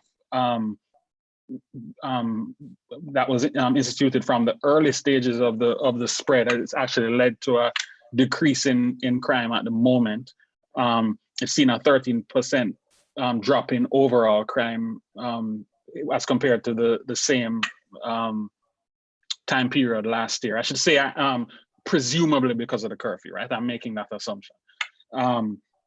Residential burglary being Barbados's main crime. That was 206. It's 206 at the end of April, compared to 289 last year, and there were double the number of murders last year than is the case now. So we really have to wait and see what happens when the restrictions are lifted, because yes, experience tells us that with these conditions of multiple deprivation, it logically should lead to increases in crime. Just to tell us that in Belize, apparently they're going to be opening churches. We like to hear from our other Caribbean colleagues, and we are being told that they will open churches in Belize with 10 participants, so that we do have a general reopening. There was a question earlier on about the tourism, and that we should focus on local tourists instead of foreign tourists. Professor Ian Boxill, how do you respond before we go to from the panelists? Professor Boxill? Well, the issue of local versus foreign, the main reason why there's a concentration on foreign tourists is because of the foreign exchange. Caribbean countries do not make much from internal tourism. Now, regional tourism is important to some islands, but the main earner of foreign exchange has to do with tourists who come from outside of the region and bring in foreign currencies such as the British pound or the US dollar or the euro. And those are the currencies that we currently need quite a lot. In fact, if you were following what is happening with the Jamaican currency, has declined, and part of the reason for this has to do with the fact that for the past 2 months we've not had much in terms of earnings from the tourism sector, and the tourism sector contributes significantly to foreign exchange earnings. So yes, while we can encourage some degree of activity internally, what will drive economic growth really is the external contribution of those tourists bringing in their dollars, their hard currency. Okay, thanks for that. Somebody was going to say something, all right? No? Okay, I'm just being a little biased here with a statement about child abuse, given my own work on children. And Julian Brooks says that the Gleaner feature on May 11, 2021 pointed out that the child abuse has fallen by approximately 28% compared to the previous month. I would think that this is so because the children are not being identified by teachers and guidance counselors. When they're at school, it's easier for the teachers and the guidance counselors to note the child abuse and to be able to see the signs very clearly. But when they are at home, away from school, in fact, school is a safer place for them than home. And also the children themselves may not have any privacy to make the call to say I'm being abused. So it's going back to the fact that they are locked up and they are at home, that they cannot be identified. So that's why I believe that we have seen a decrease in the number of cases. Not that the abuse is not taking place, but the fact that we are not getting it reported because the teachers are not seeing, the guidance counselors are not seeing, and the children themselves may not have the credit and the space and the privacy to make those calls. Okay, so we are now at almost, I'm going to just take one more question that maybe we haven't looked at all. Any question that we have not examined in some way or form, and then I will ask, there's something about contraception talk out, so I'm not sure. Has there been any impact on the supply of contraceptives? Anybody wants to know, can answer that question? I'm not sure. Roy, can you? Well, I don't know if I can.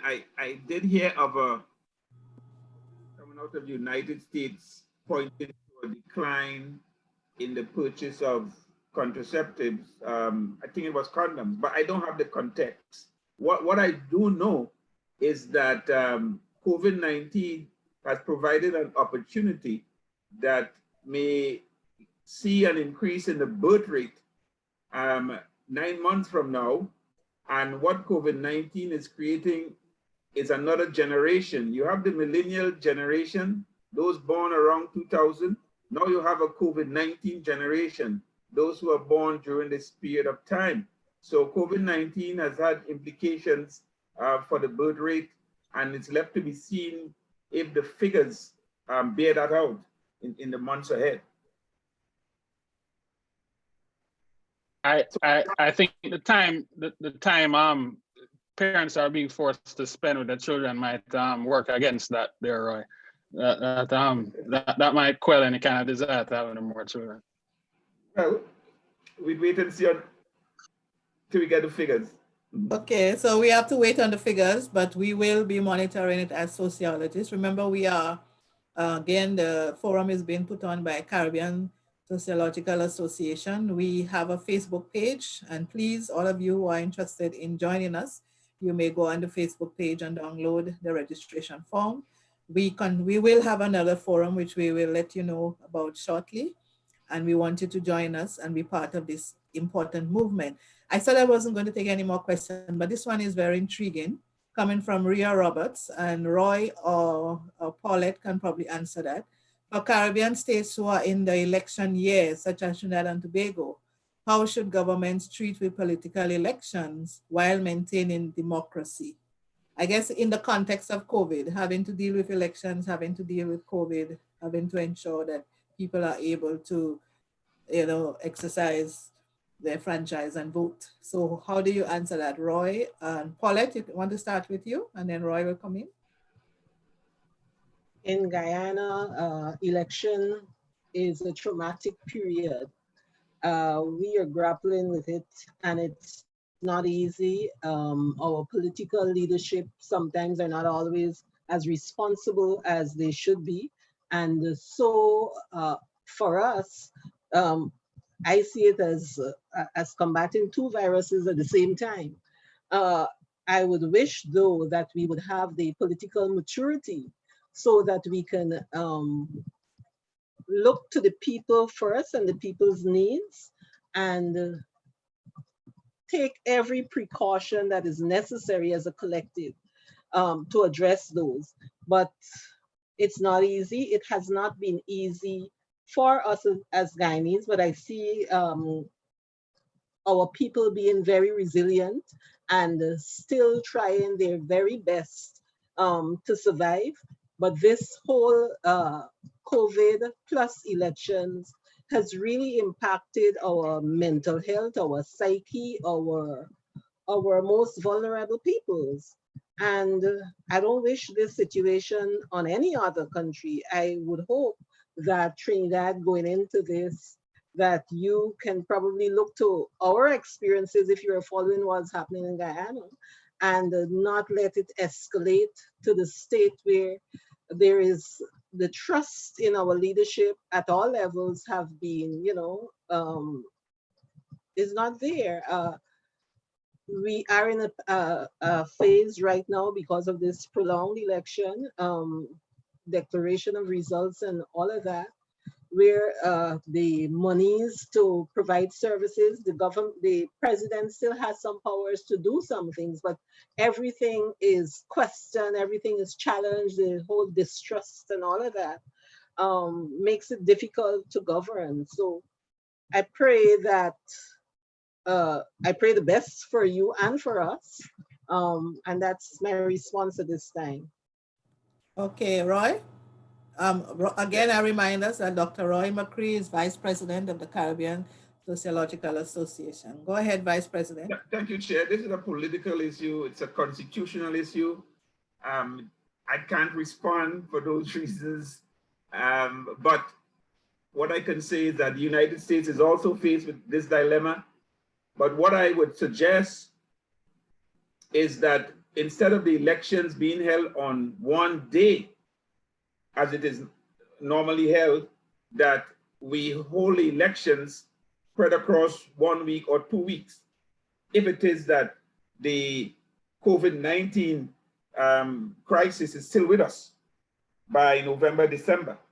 So this is what I would suggest as a way out. But that has constitutional and political implications, holding elections across 2 weeks, because we don't have the option of voting by mail as they are contemplating now in the United States. So it's a serious challenge we face in this country. And if the situation persists, I think a consideration that elections be held over 1 week or 2 weeks is something to consider. All right, so we promised that we would end at 5. We probably won't, but I do want to invite each panelist, starting with Dr. Corin Bailey, to tell us examples of recovery and resilience that you would have noticed already. We spent a lot of time on the impact, but we are beginning to see signs of recovery and resilience. And also, what are your policy recommendations on how we can recover and how we can, cope in these times of pandemic? So over to you, Dr. Corin Bailey.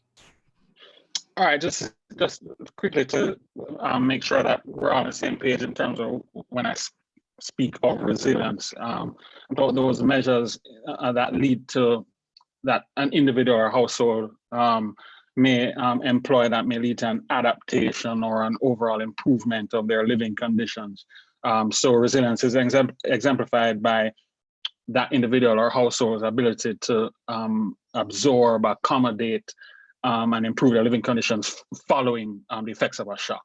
And people are finding various ways to survive and to operate within the confines of what COVID-19 has presented.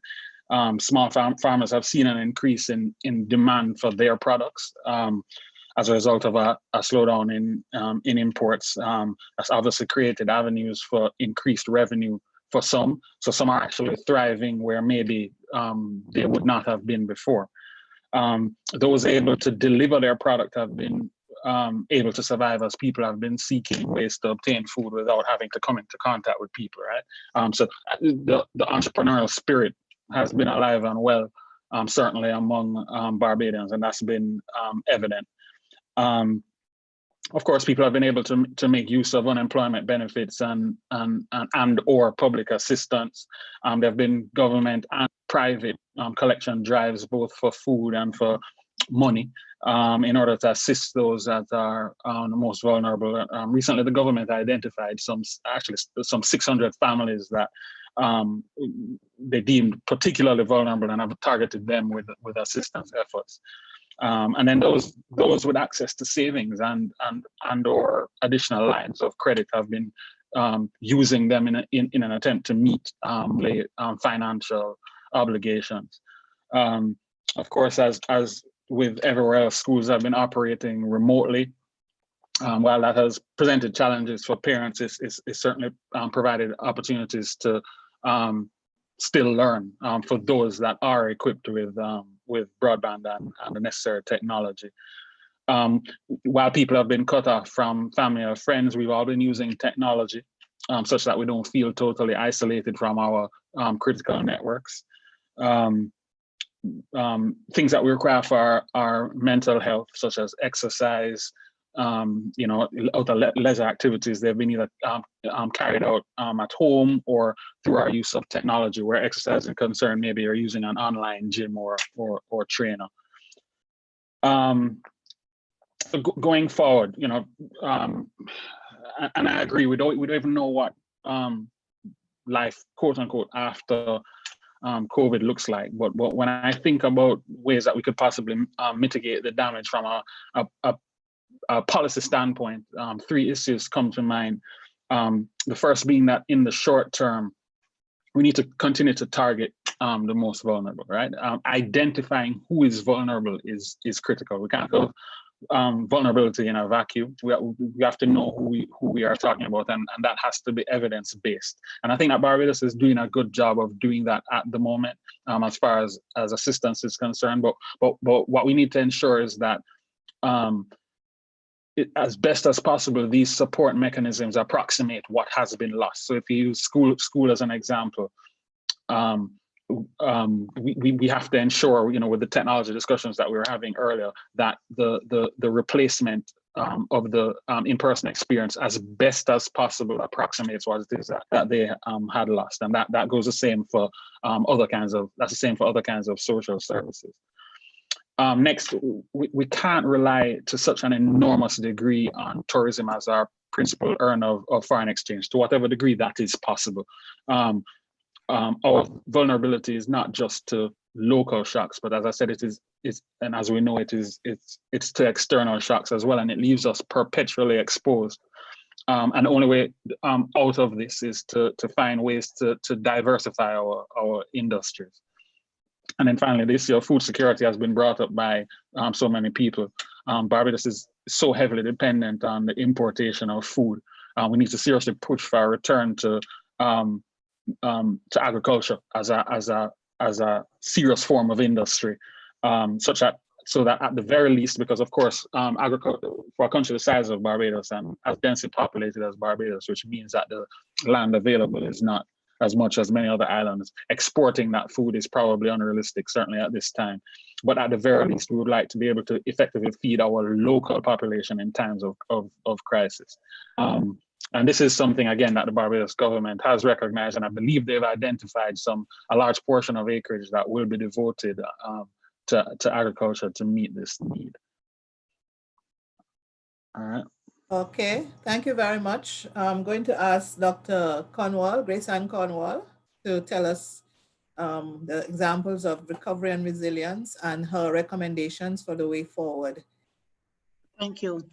You know, when I think about it, I think this is a clear example of good planning and resilience. St. Lucia can celebrate. Up to 2 weeks ago, we were declared as being 100% COVID-free. We got 2 additional cases, and the media has reported that these persons are at an advanced stage of recovery. And this speaks to proper planning and resilience and a population paying close attention to the necessary regulations to keep ourselves healthy. With that in mind, resilience also is demonstrated within this population. We're still, even though we're in a lockdown, quote unquote lockdown, we're able to benefit from some minimal type of essential services. Persons are still able to visit the bank, for example, at reduced hours. There's an 8 to 12 shift. We're building resilience. There was a stimulus package being put out by the government where for a period of time up to 6 months, there would be no payments on mortgages or vehicular loans where they exist, and a wait and see period to see if this needs to be extended for another 3 months, making it 9 in total. We have built resilience because in real ways, we have been able to operate in a dual space. And so while traditional services are going on, we're able to see new industries come on in the service sector. You know, not standing in the long lines in the supermarket, for example, persons are able now to take advantage of special delivery services, you know, having those groceries come to your home. Telemedicine is also a feature here in the space, in the OECS. So we have dug within ourselves and we have found creative ways, you know, to survive. In terms of going forward, I'd like to point to some immediate or medium-term recommendations and recommendations needed in the long term. When the OECS region compares itself with the other continents of the world, North America and Europe, we have successfully managed to flatten the curve. We have successfully managed to flatten the curve. I did start off the discussion by saying to date, we have under 1,000 cases. In the short term, we have to continue to reduce barriers to applying for and receiving social protection grants. We need to scale up supportive networks for vulnerable populations, such as psychosocial support, you know, for our young people who may be contemplating suicide, for our elderly who need companionship at this time, and to promoting messages that mitigates against all forms of violence. Over a long term, our recovery process must look at developing and maintaining a national central beneficiary list using appropriate technology to facilitate quick responses and ease of expansion in times of emergency without duplication of efforts. We need to be in a position to harmonize the registration of health professionals, beginning with specialized and scarce human resources. This will allow for ease of surge capacity for most affected member states, should we be adversely affected in a thought about second wave of the COVID. And thirdly, the education or the teaching profession, teachers and teachers who train must focus on retooling and upskilling participants on special pedagogical skills, the use of e-platform and resilience in education for transitioning to online education. At the beginning of this conversation, I spoke about the great digital divide. Now is an opportunity for us to look critically at the strategy and reduce that divide, bearing in mind the various vulnerabilities that exist in our society. Okay, thank you very much. Excellent recommendations coming through from our panelists. I now ask Dr. Doreen Gordon to give her thoughts on recovery, resilience, and the way forward. Thank you, Prof.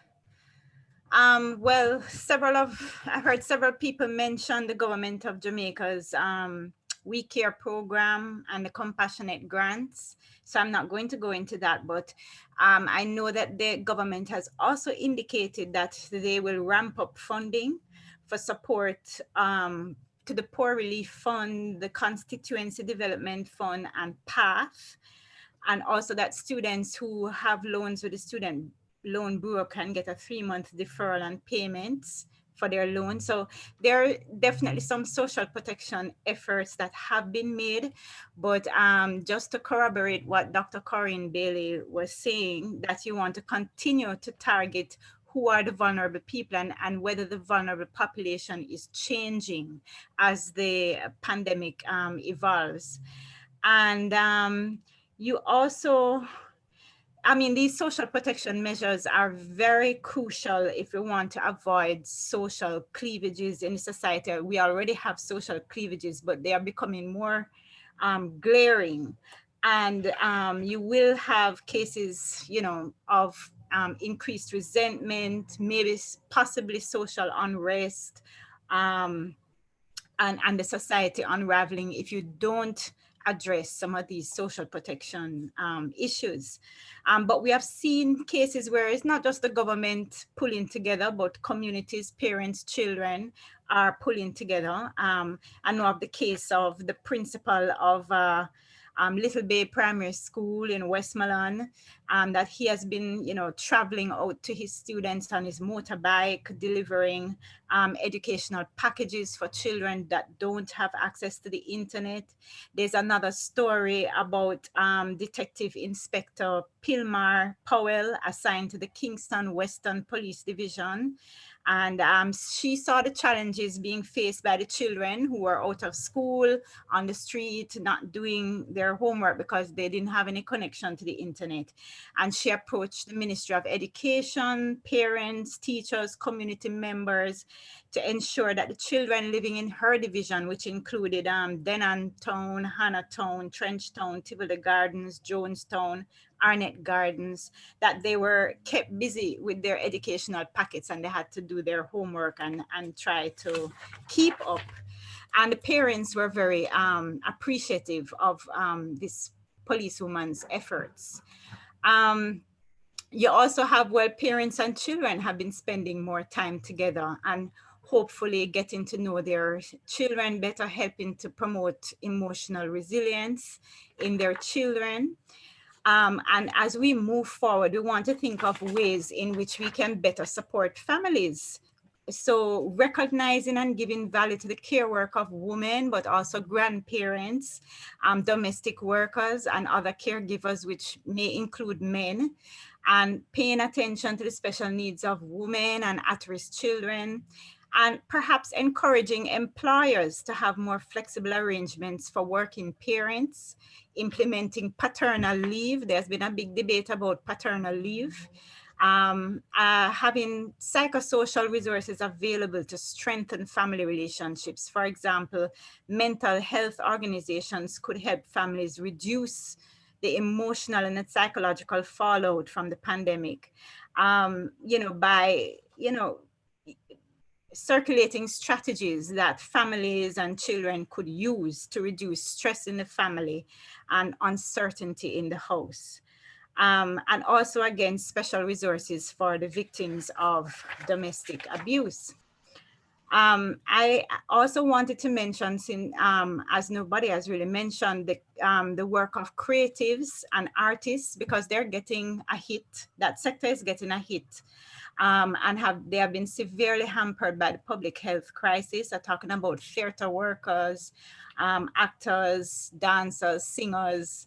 Everywhere in the world, however, museums, libraries, dance companies, theaters have gone online to help people cope with the crisis. And I know in Jamaica, I've seen the artistic director of La Cadco is now offering dance classes online.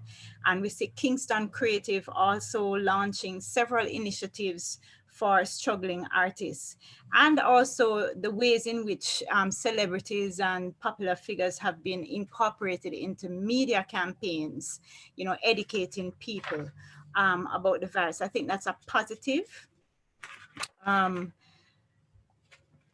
Going forward, I think we also need to think of ways to diversify the economy and livelihoods. People have spoken about that, so there's no need for me to go into depth, but that there's a good deal of reflecting and imagining what kinds of societies we want moving forward. Are things going to go back to, I mean, obviously, I don't think things are going to go back to the way that they were before, but there's a strong push for that, that people want to go back to the certainty of the way life was before, but we could be dealing with COVID for a while. And we have to think of strategies that we can work around it. And that is my contribution. Yeah, thanks a lot. I mean, there's so much that we could, we really should have another 2 hours of this forum, but I know that we won't be able to keep you all with us so long. I'm going to ask Dr. Paulette Henry from the University of Guyana to give her views on recovery, resilience, and the way forward. Thank you, Chair. Thank you. Guyana has not had to deal with major disasters or stressors over the past year. So this has been one of the major things that I think that we have dealt with, other than flooding. Like when I'm reflecting and looking at what we've had to deal with, we have not had, as a country, we have been really blessed in terms of the things that our sister countries in the region have had to address. But what I have seen as a result of COVID-19 is the resilience at the national level in terms of how our health care system responded. I've seen the leadership within the health and efficiency in terms of the services. Initially, they might have experienced some hiccups, but they responded, I think, very well to attend to the well-being of Guyanese. So you saw that. What we also saw is other agencies at the national level stepping up. Like, for example, there was the Guyana Lands and Survey Commission that developed an app to track the virus by region, so you could also tell where it is and alerted people, which would help in their own education because people wanted to know. There are two, as I mentioned earlier, the concerted national social protection efforts that were put in place for tax relief and for to care for the elderly, how they receive their pensions and that kind of thing, to prevent them from having long lines and to wait and all of that.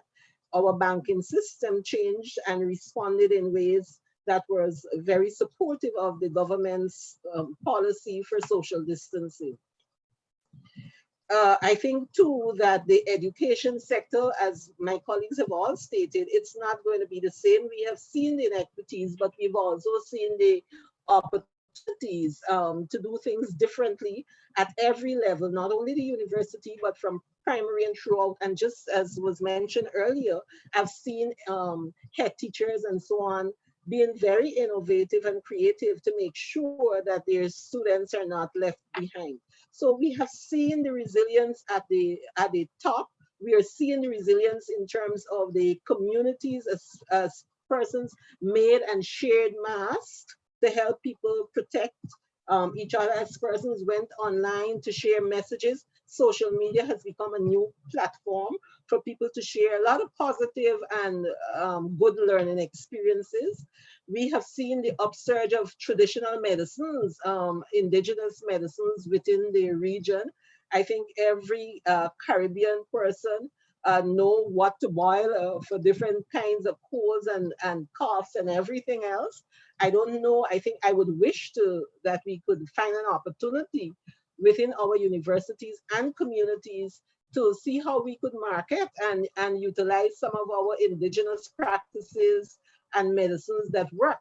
You know, I have seen the rise up of entrepreneurship with small businesses initiatives.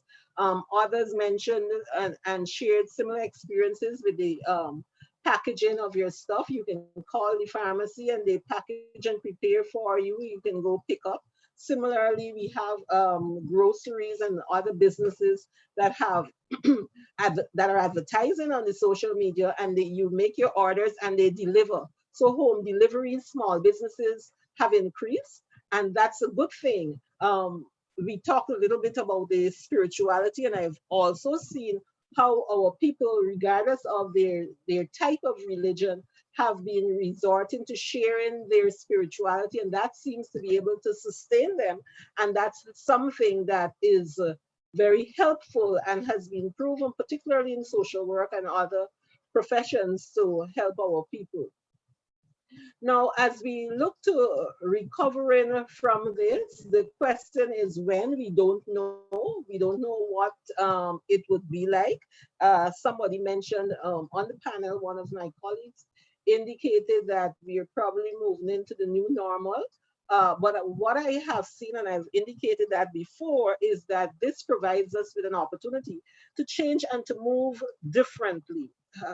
We now have a chance as a Guyanese person, as a Caribbean person, to make our own mark, you know, and to really come together and buy local, do local. It's, you know, I am one of those who was very concerned when I see coconut milk in a supermarket coming from outside of our region or outside sometimes of the country. And we have it here. And now I've seen young people who are great and selling shredded coconut and the like, which gives me hope for us in the country and for us in the region. I do agree, on the other hand, that our psychosocial support needs to be scaled up at every level.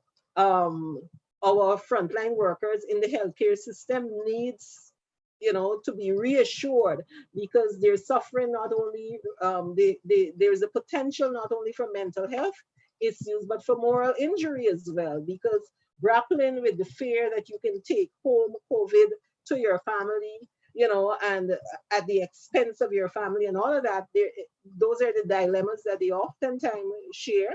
And this is an opportunity that we have to protect those who are there protecting us and incentivize them in other ways. We need to do that. In Guyana, I'm hoping that we get past this protracted election season soon, so that we can offer to our citizens, particularly those who are most vulnerable, the benefits of our National Wealth Fund from oil. There is that possibility for us that can help. And small businesses too should be helped, but we have to do it. The policies have to be very clear and has to be driven by data. Data in our country is sometimes difficult to get, but I noticed that efforts are being made by the ministries to gather some information, and I'm hoping that we can do that, because our recovery must sustain our small business initiatives, and our recovery must help our young people. Our recovery must ensure that we maintain our garden to table initiatives.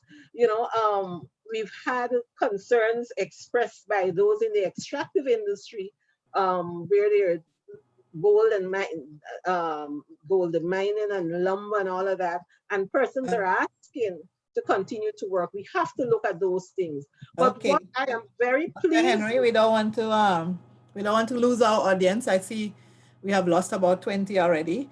So Okay. thanks a lot. We'll have another opportunity to talk. Sure. I'm going to ask Dr. Roy McCree from Trinidad. You're in St. Augustine, Trinidad and Tobago, St. Augustine campus, and Vice President of the Caribbean Sociological Association. We want to hear the president, so I will ask Roy to keep his comments brief. You will hear from us again, audience. So we have a lot to say, as you can see, and we certainly needed more time. Dr. Roy McCree. Thank you, Chair. It is said that necessity is the mother of invention. It's also the mother of innovation. I cite two brief examples of entrepreneurial innovation, entrepreneurial resilience in Trinidad and Tobago. The first has to do with the selling of pre-packaged doubles.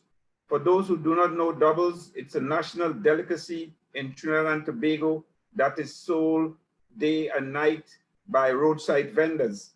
However, with the shutdown or lockdown from COVID-19, the vendors were unable to sell this very popular delicacy. So what one vendor did was to introduce pre-packaged doubles, which they attempted to sell at one of those convenience stores at a gas station. Although the police initially stopped them from doing so because they felt that they were not following the restrictions concerning the lockdown. It's left to be seen whether we are going to get pre-packaged doubles as a staple post-COVID-19. The second example comes from the agricultural community, and it has to do with selling fruits and vegetables online. So one particular entrepreneur decided to offer fruits and vegetables for sale online. And there were 3 packages varying from 22 US up to 44 US a package, where you would get a mix of pineapples and bananas and apples and stuff like that. I did not use the service, but persons who used the service brought it to my attention, and I have in my possession the 3 packages to which they make reference and which are available. So I found that very innovative, and it's left to be seen if that continues in the post-COVID period. I want to, in ended, refer to 3 major effects of COVID. I'm not sure, and I don't think we're going to recover from some of the socio-technological effects of COVID-19. One of those effects is that it would intensify our transition to the online society, COVID-19. And this impact would be seen in several major sectors. Education, through the expansion of online learning that we have spoken about. In finance, we are going to see more people using online banking. In the future, you would only need to go to the bank to do 2 things: get a loan and perhaps get foreign exchange. So this would have implications for certain positions in the bank, like the position of teller. And one suspects, unfortunately, more layoffs in the banking sector in that regard. There's retail business that has already been referred to by the panel. Expect to see an expansion of the delivery service to include groceries, as well as buying fruits and vegetables, as well as buying clothes locally. Secondly, I refer to the process of Zoomification. As a result of the development of expansion of online learning, holding meetings regularly online, we are being turned not into zombies, but zombies. And the zoomification of social life, of business, is going to intensify post-COVID. And it's not something that we are going to get away from.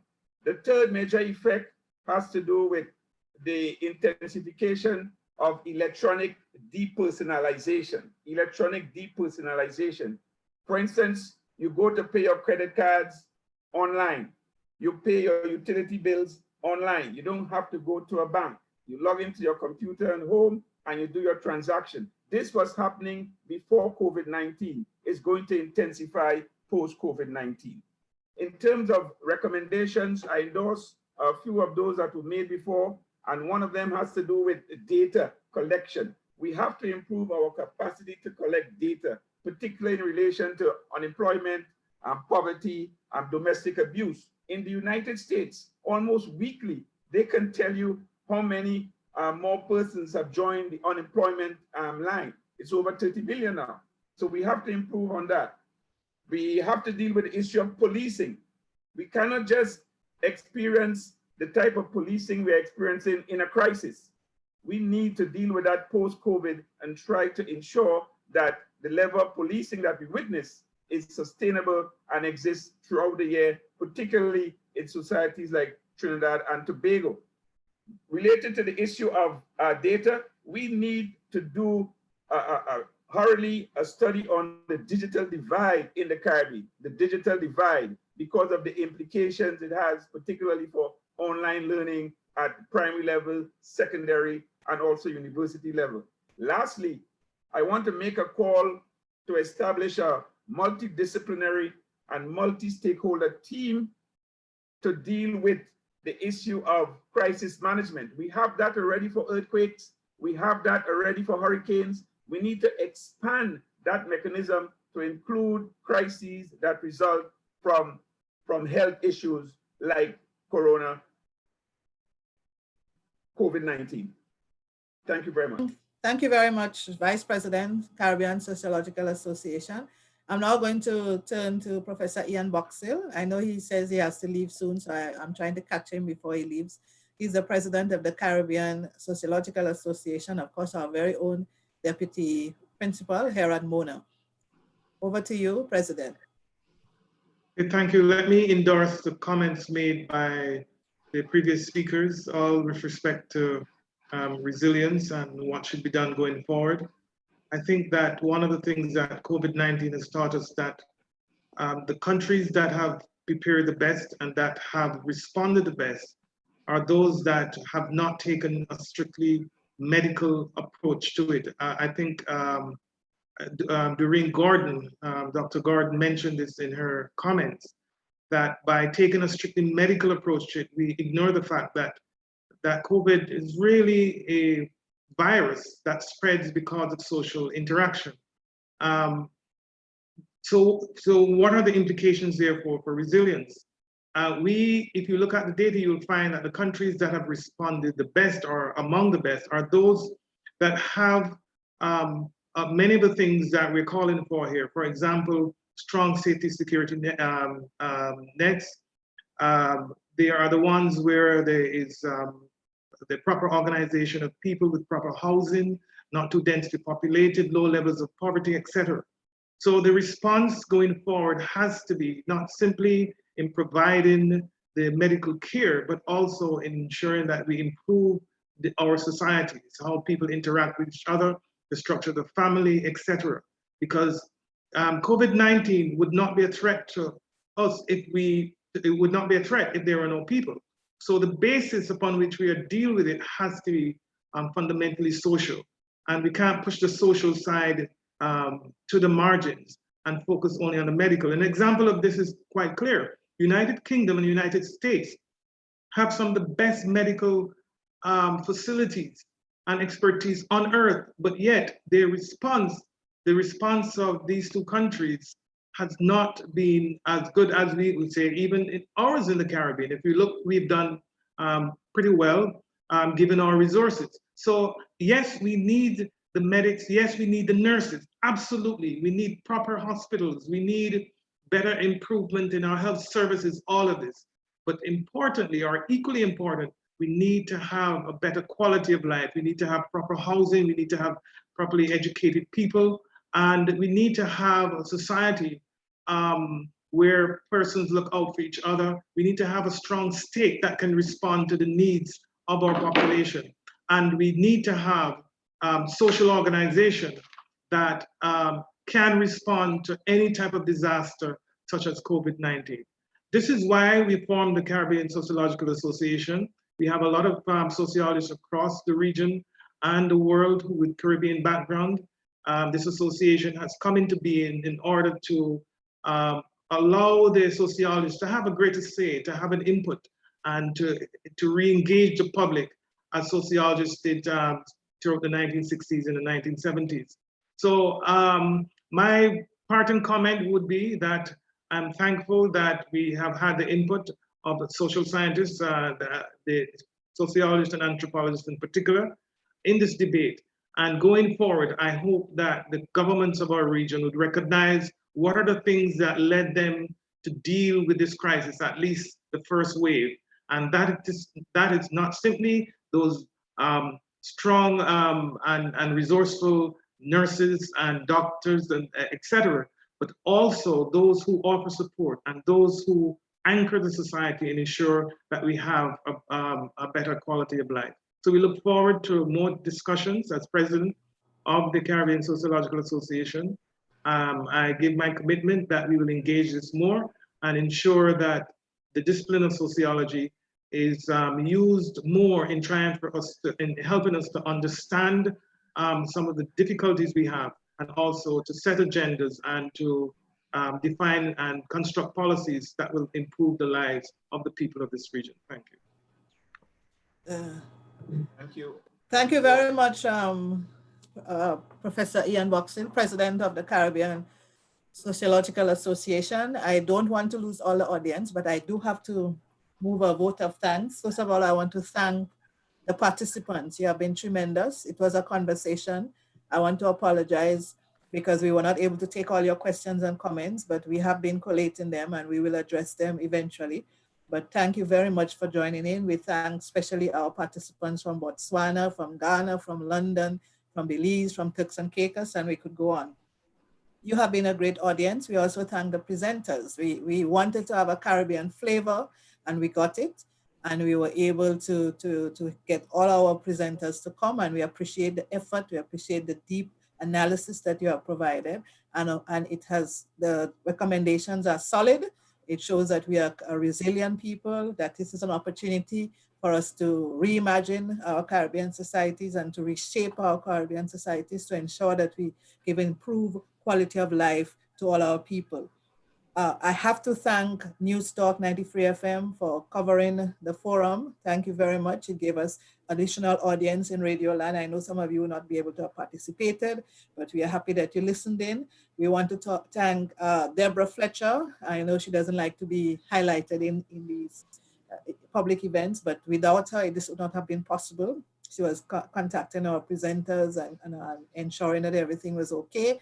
Mr. Richard Leach from SALISES Data Bank Manager, we thank you because he's the one behind the technology and also the film production UE Mona outfit. We thank you very much for all of that. So we're going to close now because I know everybody wants to go home and make sure that we are safe. So look out for the next forum organized by the Caribbean Sociological Association. If you want to join us, please go on the Facebook page, download the form, and please join us. Stay healthy, stay safe, and see you very soon. Thank you very much, everyone. Thank you all. Thank you. Thank you. Thank you. Thank you very much. Thank you. Thanks, everyone. Thank you. Thank you, colleagues. Have a Thanks, good weekend everyone. all. Have a good weekend. Thank you, audience. Yes. Thank you to the audience. Yes.